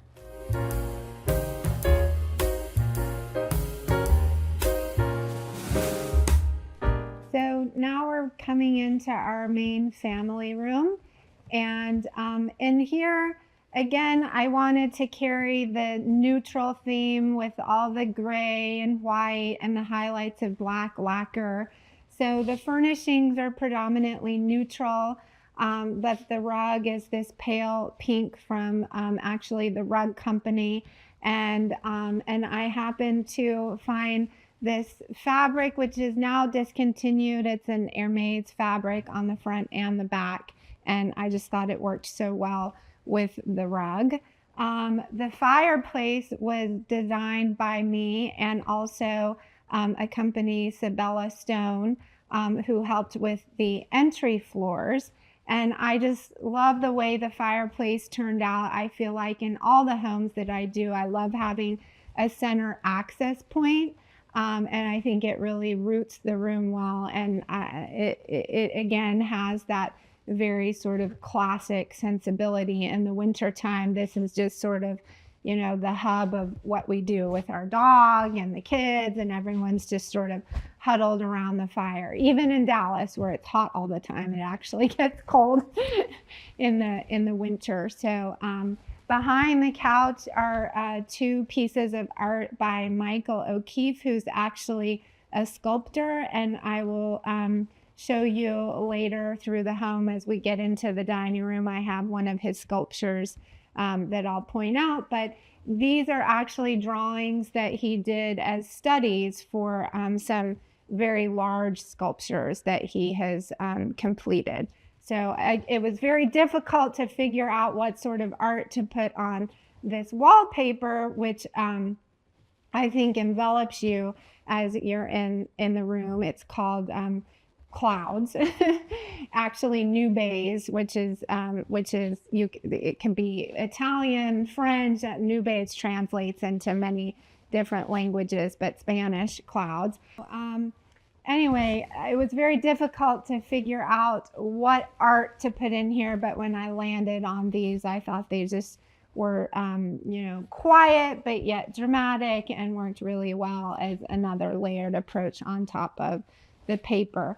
The draperies are also an Hermes fabric, and I hate to keep pointing out, you know, that it's constantly, you know, Hermes this and that, but they're actually, their wall coverings and their fabrics have all been discontinued, so they are now quite collectible. So the chair here is B&B Italia, and quite comfy to sit in by the fire. And same with the coffee table, also B&B Italia.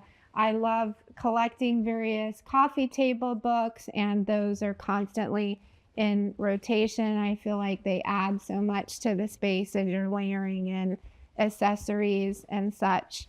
The stools are just a find from I don't even know where. But again, that's sort of my approach. I don't go into a showroom and just, you know, buy all for one room.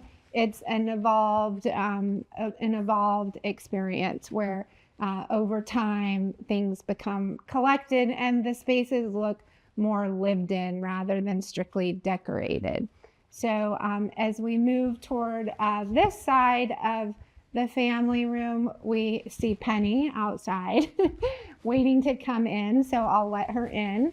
And I did these, the set of 6 doors here as a wall of windows which look out into the garden. And as you walk over here, I have 2 drawings by an artist named Ian Lee. She actually, her spouse is a jazz musician, and when she goes to watch him perform, she paints the various musicians as she's watching them.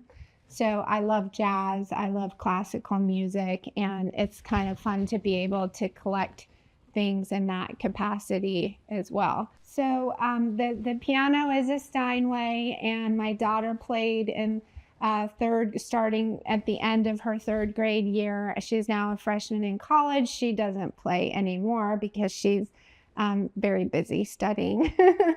But I've actually started to take lessons and hope to master the piano one day. I feel like we have this beautiful instrument that's sitting in our living room, and it just goes to waste if someone doesn't play. When we have parties, we try to invite a pianist to come play, and for background music, and everyone always enjoys that very much.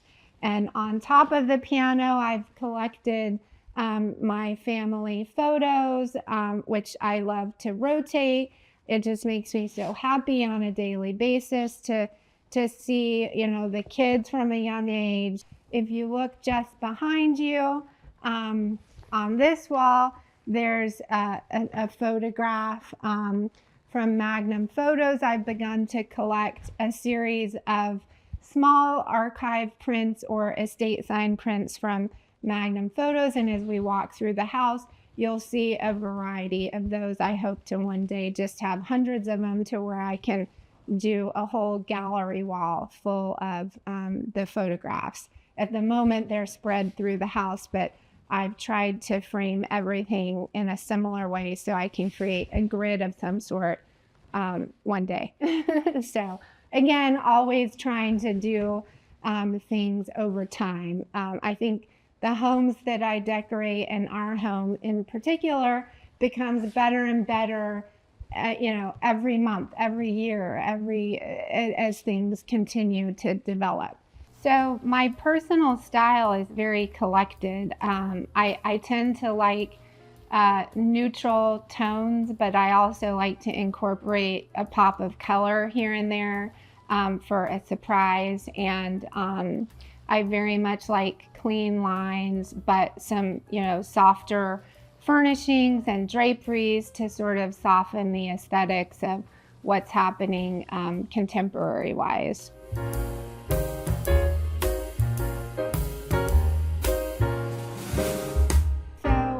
As you come this way, you're entering the kitchen, which is always a crowd pleaser. Everybody loves coming into our kitchen, and most often people come in and say that they go home and feel like they have to completely pick up their entire home because everything is very edited, and there's a place for everything, which is how I like to live. I really thrive on things that are organized and have a place. And I guess that goes back to my design background, because that's what I do for a living. I don't just design so that it looks pretty. I want it to look pretty and great, but I also want it to function and be ergonomic. So when you're in the kitchen, I think you really get that sense. I don't have any cabinets. I didn't want any upper cabinets because I felt like I wanted to highlight the tile from the counter up, and I wanted to see some of our plate collection. I don't particularly like cabinets because I feel like you're always looking behind the shelves to see what's there. So all of the whole kitchen is done with big drawers so that you can open the drawer and really look to see what's inside and nothing's really hiding. So the range is a Bertazzoni range, which is an old Italian brand, and I did it in this cranberry color because, again, everything is very neutral in the kitchen, and I thought that the cranberry would be a nice pop of color with the gray and white. And same with this runner from the rug company, very colorful, which I think adds quite a bit to the space and cozies it up. And the windowsill and the refrigerator, this whole elevation, again, super clean and edited, but comfortable in my opinion. I don't think it feels sterile. It feels, utilitarian, but it has that sort of, cozier feel because of all the different layers and elements in the space.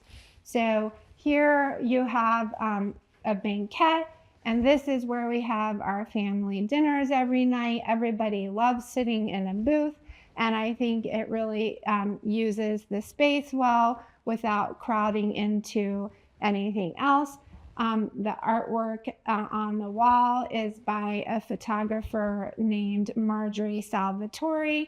It's called "The Sky is Falling." I had to look at the text on the artwork, but I think it's the perfect name for this artwork where this woman is sitting in a boat with a chicken, and the reflection of the clouds is reflecting off the water, hence the sky is falling, which I think is very clever.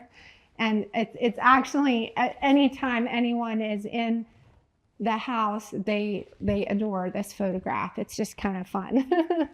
So here is another one of my collectible photographs from Magnum Photos. And as I mentioned earlier, all of the photos that I'm collecting from Magnum are archive photographs or estate signed. And this is a photograph of Paul McCartney having a cup of tea on a train going who knows where, but I just love seeing it every morning when I'm getting a cup of coffee, or every evening when I'm getting something out of the refrigerator. So throughout the house, I have a couple of Dutch doors, one leading out to the outdoor kitchen, and here's another one leading out to the side driveway. And they're really charming. I would say Dallas's weather is not conducive to opening them very much, but when the weather is pleasant here, it's really kind of nice to crack the Dutch door. I love when it's raining and not too humid, and I can crack it and listen to the sound of the rain. It's just very soothing. The wallpaper is, again, one of the discontinued Hermes wallpapers. And this bar was all custom designed along with the kitchen. The finish on the cabinets is a white car finish, and a man by the name of Alberto Greca helped me fabricate the kitchen and the bar. He's Italian and wonderful to work with, and cut all of that. So one of the things that I really enjoy doing as we travel is going in and out of home shops and collecting various ceramics and glassware. One of the recent pieces that I purchased are these glasses done by a Japanese company who's been around since the 1800s. I'm forgetting the name of the company right now. I can give that to you later.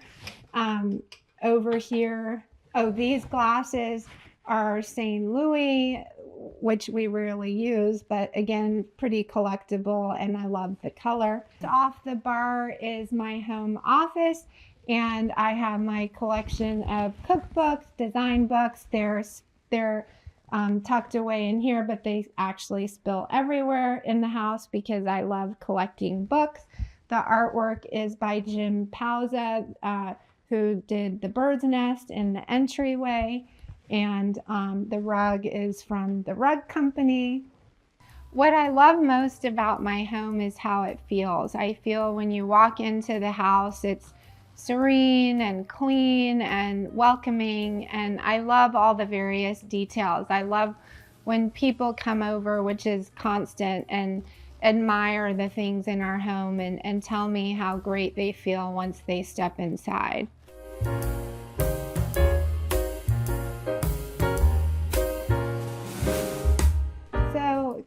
Coming through this way, we're now in the dining room, and here is a painting by Kevin Gillantine, who is a New Orleans artist, but actually did quite a bit of set design in New York City for theater. The sculpture is Michael O'Keefe. I mentioned him in the living room, and he is a sculptor, a local sculptor in Dallas. And the buffet is a collectible piece from an antique shop here in Dallas that's been sort of massaged from what it once was to the coloration that it is now. Collection of plates on the wall that were inherited from my mother-in-law. And the dining table is a custom dining table that Alberto Greca did for me, the same designer that did the kitchen and the bar in this starburst pattern, and it's cherry wood. And the set of leather chairs are Casina. So the chairs are Casina chairs, and they've been around forever and ever. They're sort of a repeat design over the years. I think they were originally designed in the 1950s. This particular leather coloration is a limited edition color. So I think that they really look great with the cherry wood on the table. I like the monochromatic sensibility that you feel. The painting here in the corner is by Michael Goodwin, and it's of an oyster shucker. Michael Goodwin, who's the artist, was very much inspired by a gentleman shucking oysters in Baltimore. And I just really thought that the piece itself added a lot to the room in terms of making it, you know, comfortable again and not too staid. So the light fixture is by Serge Millet, and it actually is repeated in the home, in the library, and in the family room. I just wanted to create sort of a cohesive sense in the spaces, and that's something I focus on in a lot of my interiors. I want one space to lead to the next space and not have too much of a choppy sensibility. So the rug is a custom rug from Stark. And again, we have a magnum photo in the corner here of a church in Rome. The draperies are custom designed. I did this scallop point detail, which looks very beautiful in the room and as well as outside. If you are approaching the home from the exterior, you can catch this pattern in the window, which looks very charming.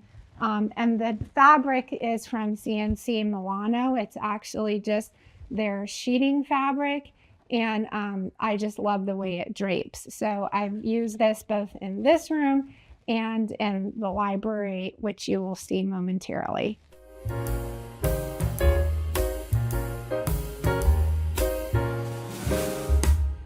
As you come through this way, again, we're in the main entry. As you walk through, you can see another one of the magnum photos of Nelson Mandela.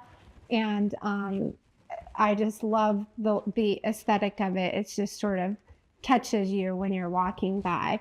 So here is the library. And again, another custom fireplace that I designed with Sabella Stone. And I think, again, it gives you that sort of very rooted sense and architectural sense in the room. The walls are lacquered in a Pharaoh and Ball color, I believe. But anyway, I just think the dark green gives you a very cozy sense. And when we were building the house, I was very inspired by like British racing car green. So that's where I came up with the palette. If you think about sort of like an old school, you know, green Jaguar with, you know, camel colored interior, and that's sort of where I thought of doing this color palette, hence the custom Parsons desk in this walnut wood that is finished in the coloration that I just described. The rug is from the Rug Company, and the chairs are 1950s Italian, which I collected from Paris Underground. So this is what I classify as our library. It's predominantly my husband's room. He comes in, he retreats in here every night, and he's an avid reader. So as you can see, you know, the book collection, which continues to evolve over time. And he usually just sits in the corner and reads, or during the winter, he'll come sit just right inside the depth of this fireplace. It's a particularly deep fireplace, so you can actually nestle yourself right in here, and it's very, very warm and fun. The fireplace was originally intended to finish right here, but the cabinets, the bookshelves on either side would not have appeared to recess, and the hearth and the mantle would not sit proud of that. So we had to sort of rethink this. But when you're building a house, you know, the fireplace is one of the first things that goes in. So the fireplace was a non-negotiable. It was already done. And so this is how we sort of like made sense of things. And actually, it turned out to be a good mistake because it's quite unique. And as I just showed you, it's pretty fun. I forgot to mention that on these 1950s Italianate chairs, that the woman who found them and sold them in her shop in Aspen, called the Paris Underground, uses a local textile source in Paris, France, that resources couture fashion fabrics. So that's what's on these chairs. It actually reminds me of like an old tweed Chanel suit. And the draperies are, again, the same style as the draperies in the dining room, with the scallop point detail and the CNC Milano sheeting fabric, which drapes so nicely. So the last thing I want to point out in this room is the ceiling. In all the formal rooms or the main gathering spaces in the lower level of this home, I've tried to detail each ceiling because I feel when you're actually sitting down and you tend to look up, I didn't want to see, you know, just a plain ceiling with a bunch of recessed lights. So came up with this design, which is fairly minimal, but really highlights that circular pattern that you see throughout the house. You see it here in the ceiling in the library, you see it at the front door, you see it on the fireplace in the family room, which I think is, again, an architectural detail that you see quite a bit when you're looking at these old architectural homes that I'm so inspired by.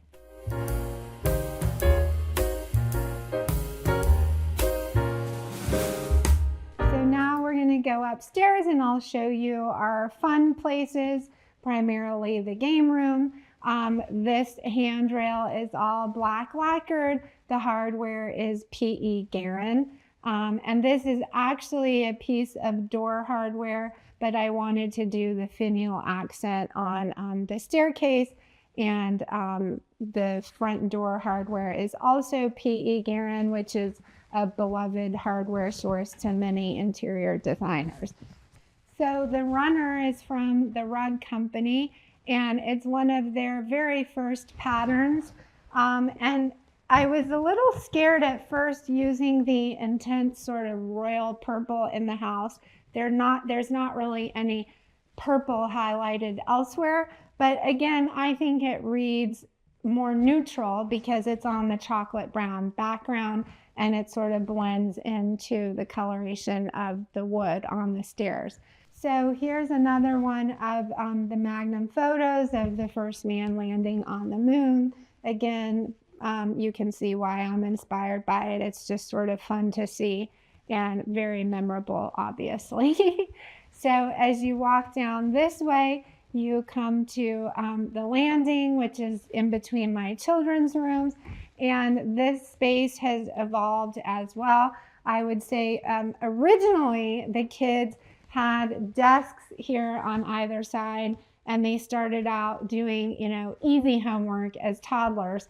But then as they graduated from that, we had to relocate the desk to their rooms and have this sort of common work table where we can do puzzles, or did do puzzles when they were younger, or they could work together, or one of us could help our kids. The wallpaper on the walls is bibliothèque wallpaper, which I think is really fun and all enveloping in the space. And the round bookshelf is a unique add, framing this round window and the window seat. The lights are from Urban Electric. And as you come down this way, I'll take you to our game room. These are, again, I use a lot of Rug Company rugs. These are Rug Company runners, not custom, something that they just had available in this coloration. So here we come down the hallway into the game room, and you land here at the what once was the playroom, but I now have teenagers, so it's really used more for watching sports and that sort of thing. But the main room that is really now probably one of the newest additions to the house, because this was at one point just the attic space, and we renovated this whole space, I would say, a year and a half ago. The photograph is Miles Aldridge, who is actually a very well-known fashion photographer. He's done quite a bit of work for Vogue, and I was just very inspired by the green, of course, and I love the juxtaposition of the mom eating the ice cream and the little girl putting the lipstick on. So I think it's just sort of fun right when you enter the fun room.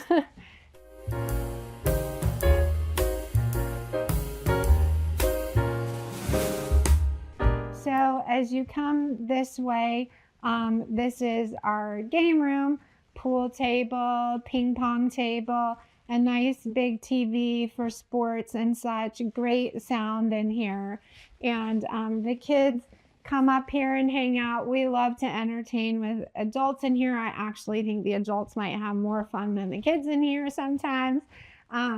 This wall back here is my husband's beer can collection, which he collected with his brothers when they were younger, and my mother-in-law has saved them all these years. So when we redid this space, it was the perfect thing to incorporate. So it took quite a bit of math to figure out how to organize all these cans, but I knew I wanted to do floor to ceiling, wall to wall, and I actually have even more cans. I don't really have a favorite beer can per se, but I would say that the ladies are very popular with the men. This is June, for example, and there's just such a variety up here. I mean, I don't drink beer myself, but for the people that do, it's really fun to come up here and see all the different varieties. There are so many. This photograph here, I collected. It's Cornell Kappa. It's also from Magnum Photos. And when Queen Elizabeth died, I just said, oh my gosh, I have to have something. And so I sourced Magnum, and they actually found this photograph in Paris, and they blew it up for me, and I just love it. So the wallpaper on this wall is actually a mural in 4 panels, and it's Yves Klein blue, which Pierre Frey reproduced. This is a very well-known painting, and I just think, again, it's fun in the space. It just looks like someone came up here and painted it themselves and inspired the blue ping pong table. So as you come this way, I didn't want to put in a kitchen, so I just did a water dispenser and a mini fridge for beverages, because again, I wanted to keep things very clean. And this artwork is hikers that I found in Telluride. And again, our family, likes to travel very much, and we've gone to Colorado over the years. And so this is just kind of a fun memory of that. I've never done that sort of rock climbing, but it sort of gives you that sensibility. So this space, as I mentioned, was the attic space, and it's above the garage, and it was all just beams and beams of wood, and the ceiling was like a cathedral ceiling. And so at one point, when we were sort of in the architectural phase of the room, I was going to maintain the cathedral ceiling. But then we thought, oh no, to heat and cool that space with the vastness of the ceiling would be crazy in Dallas, Texas in the summertime with 110 plus. So we dropped the ceiling, and I was somewhat nervous about having the lower ceiling. So that's why the coloration in the room is very pale, so that you still get that airy feeling. And that's the reason why I painted the ceiling blue, to sort of give you that feeling of sky above and nothing sort of coming down on you. So before I leave, I just wanted to point out this sculpture in the corner, which appears to be like an inflated balloon with helium, but it's actually a mercury glass, and it's just screwed into the ceiling. And I think it gives that sort of fun whimsy that we want people to feel when they come into this space. We use this space predominantly, for fun with our family. My husband and my son love to come up here and play pool. And when my daughter is home from college, the three of them play pool. Big sports family. So during college football season, a lot of games on in here. March Madness. Last year we watched the Rangers win the World Series and watched it all the way through up here. The sound is amazing in this room. The lower ceiling actually, and the carpet on the floors, the acoustics in here are really nice in terms of like the soundproof feeling of the space. Lastly, before we exit the room, I wanted to point out this piece of art by Angela Glashkar. It's actually pieces of paper that have been cut out at the center, and it's quite interesting from every angle. If you look at the profile view of the piece, you can see all the sheets of paper sitting on this bar at the top, just lining up from front to back. And that's what gives you this sort of 3D image into the hole at the center. So home means so many things to me on so many different levels. Home is obviously my profession, and I love creating spaces for my clients, but most of all, it's been amazing creating the space for my family. And as my husband jokes all the time, that our home is like my design lab. So I love having our home and a family that allows me to constantly play with different things in our house and test this and that, so that when I go out and do it for my clients and for my business, I feel fluid and have put things to the test.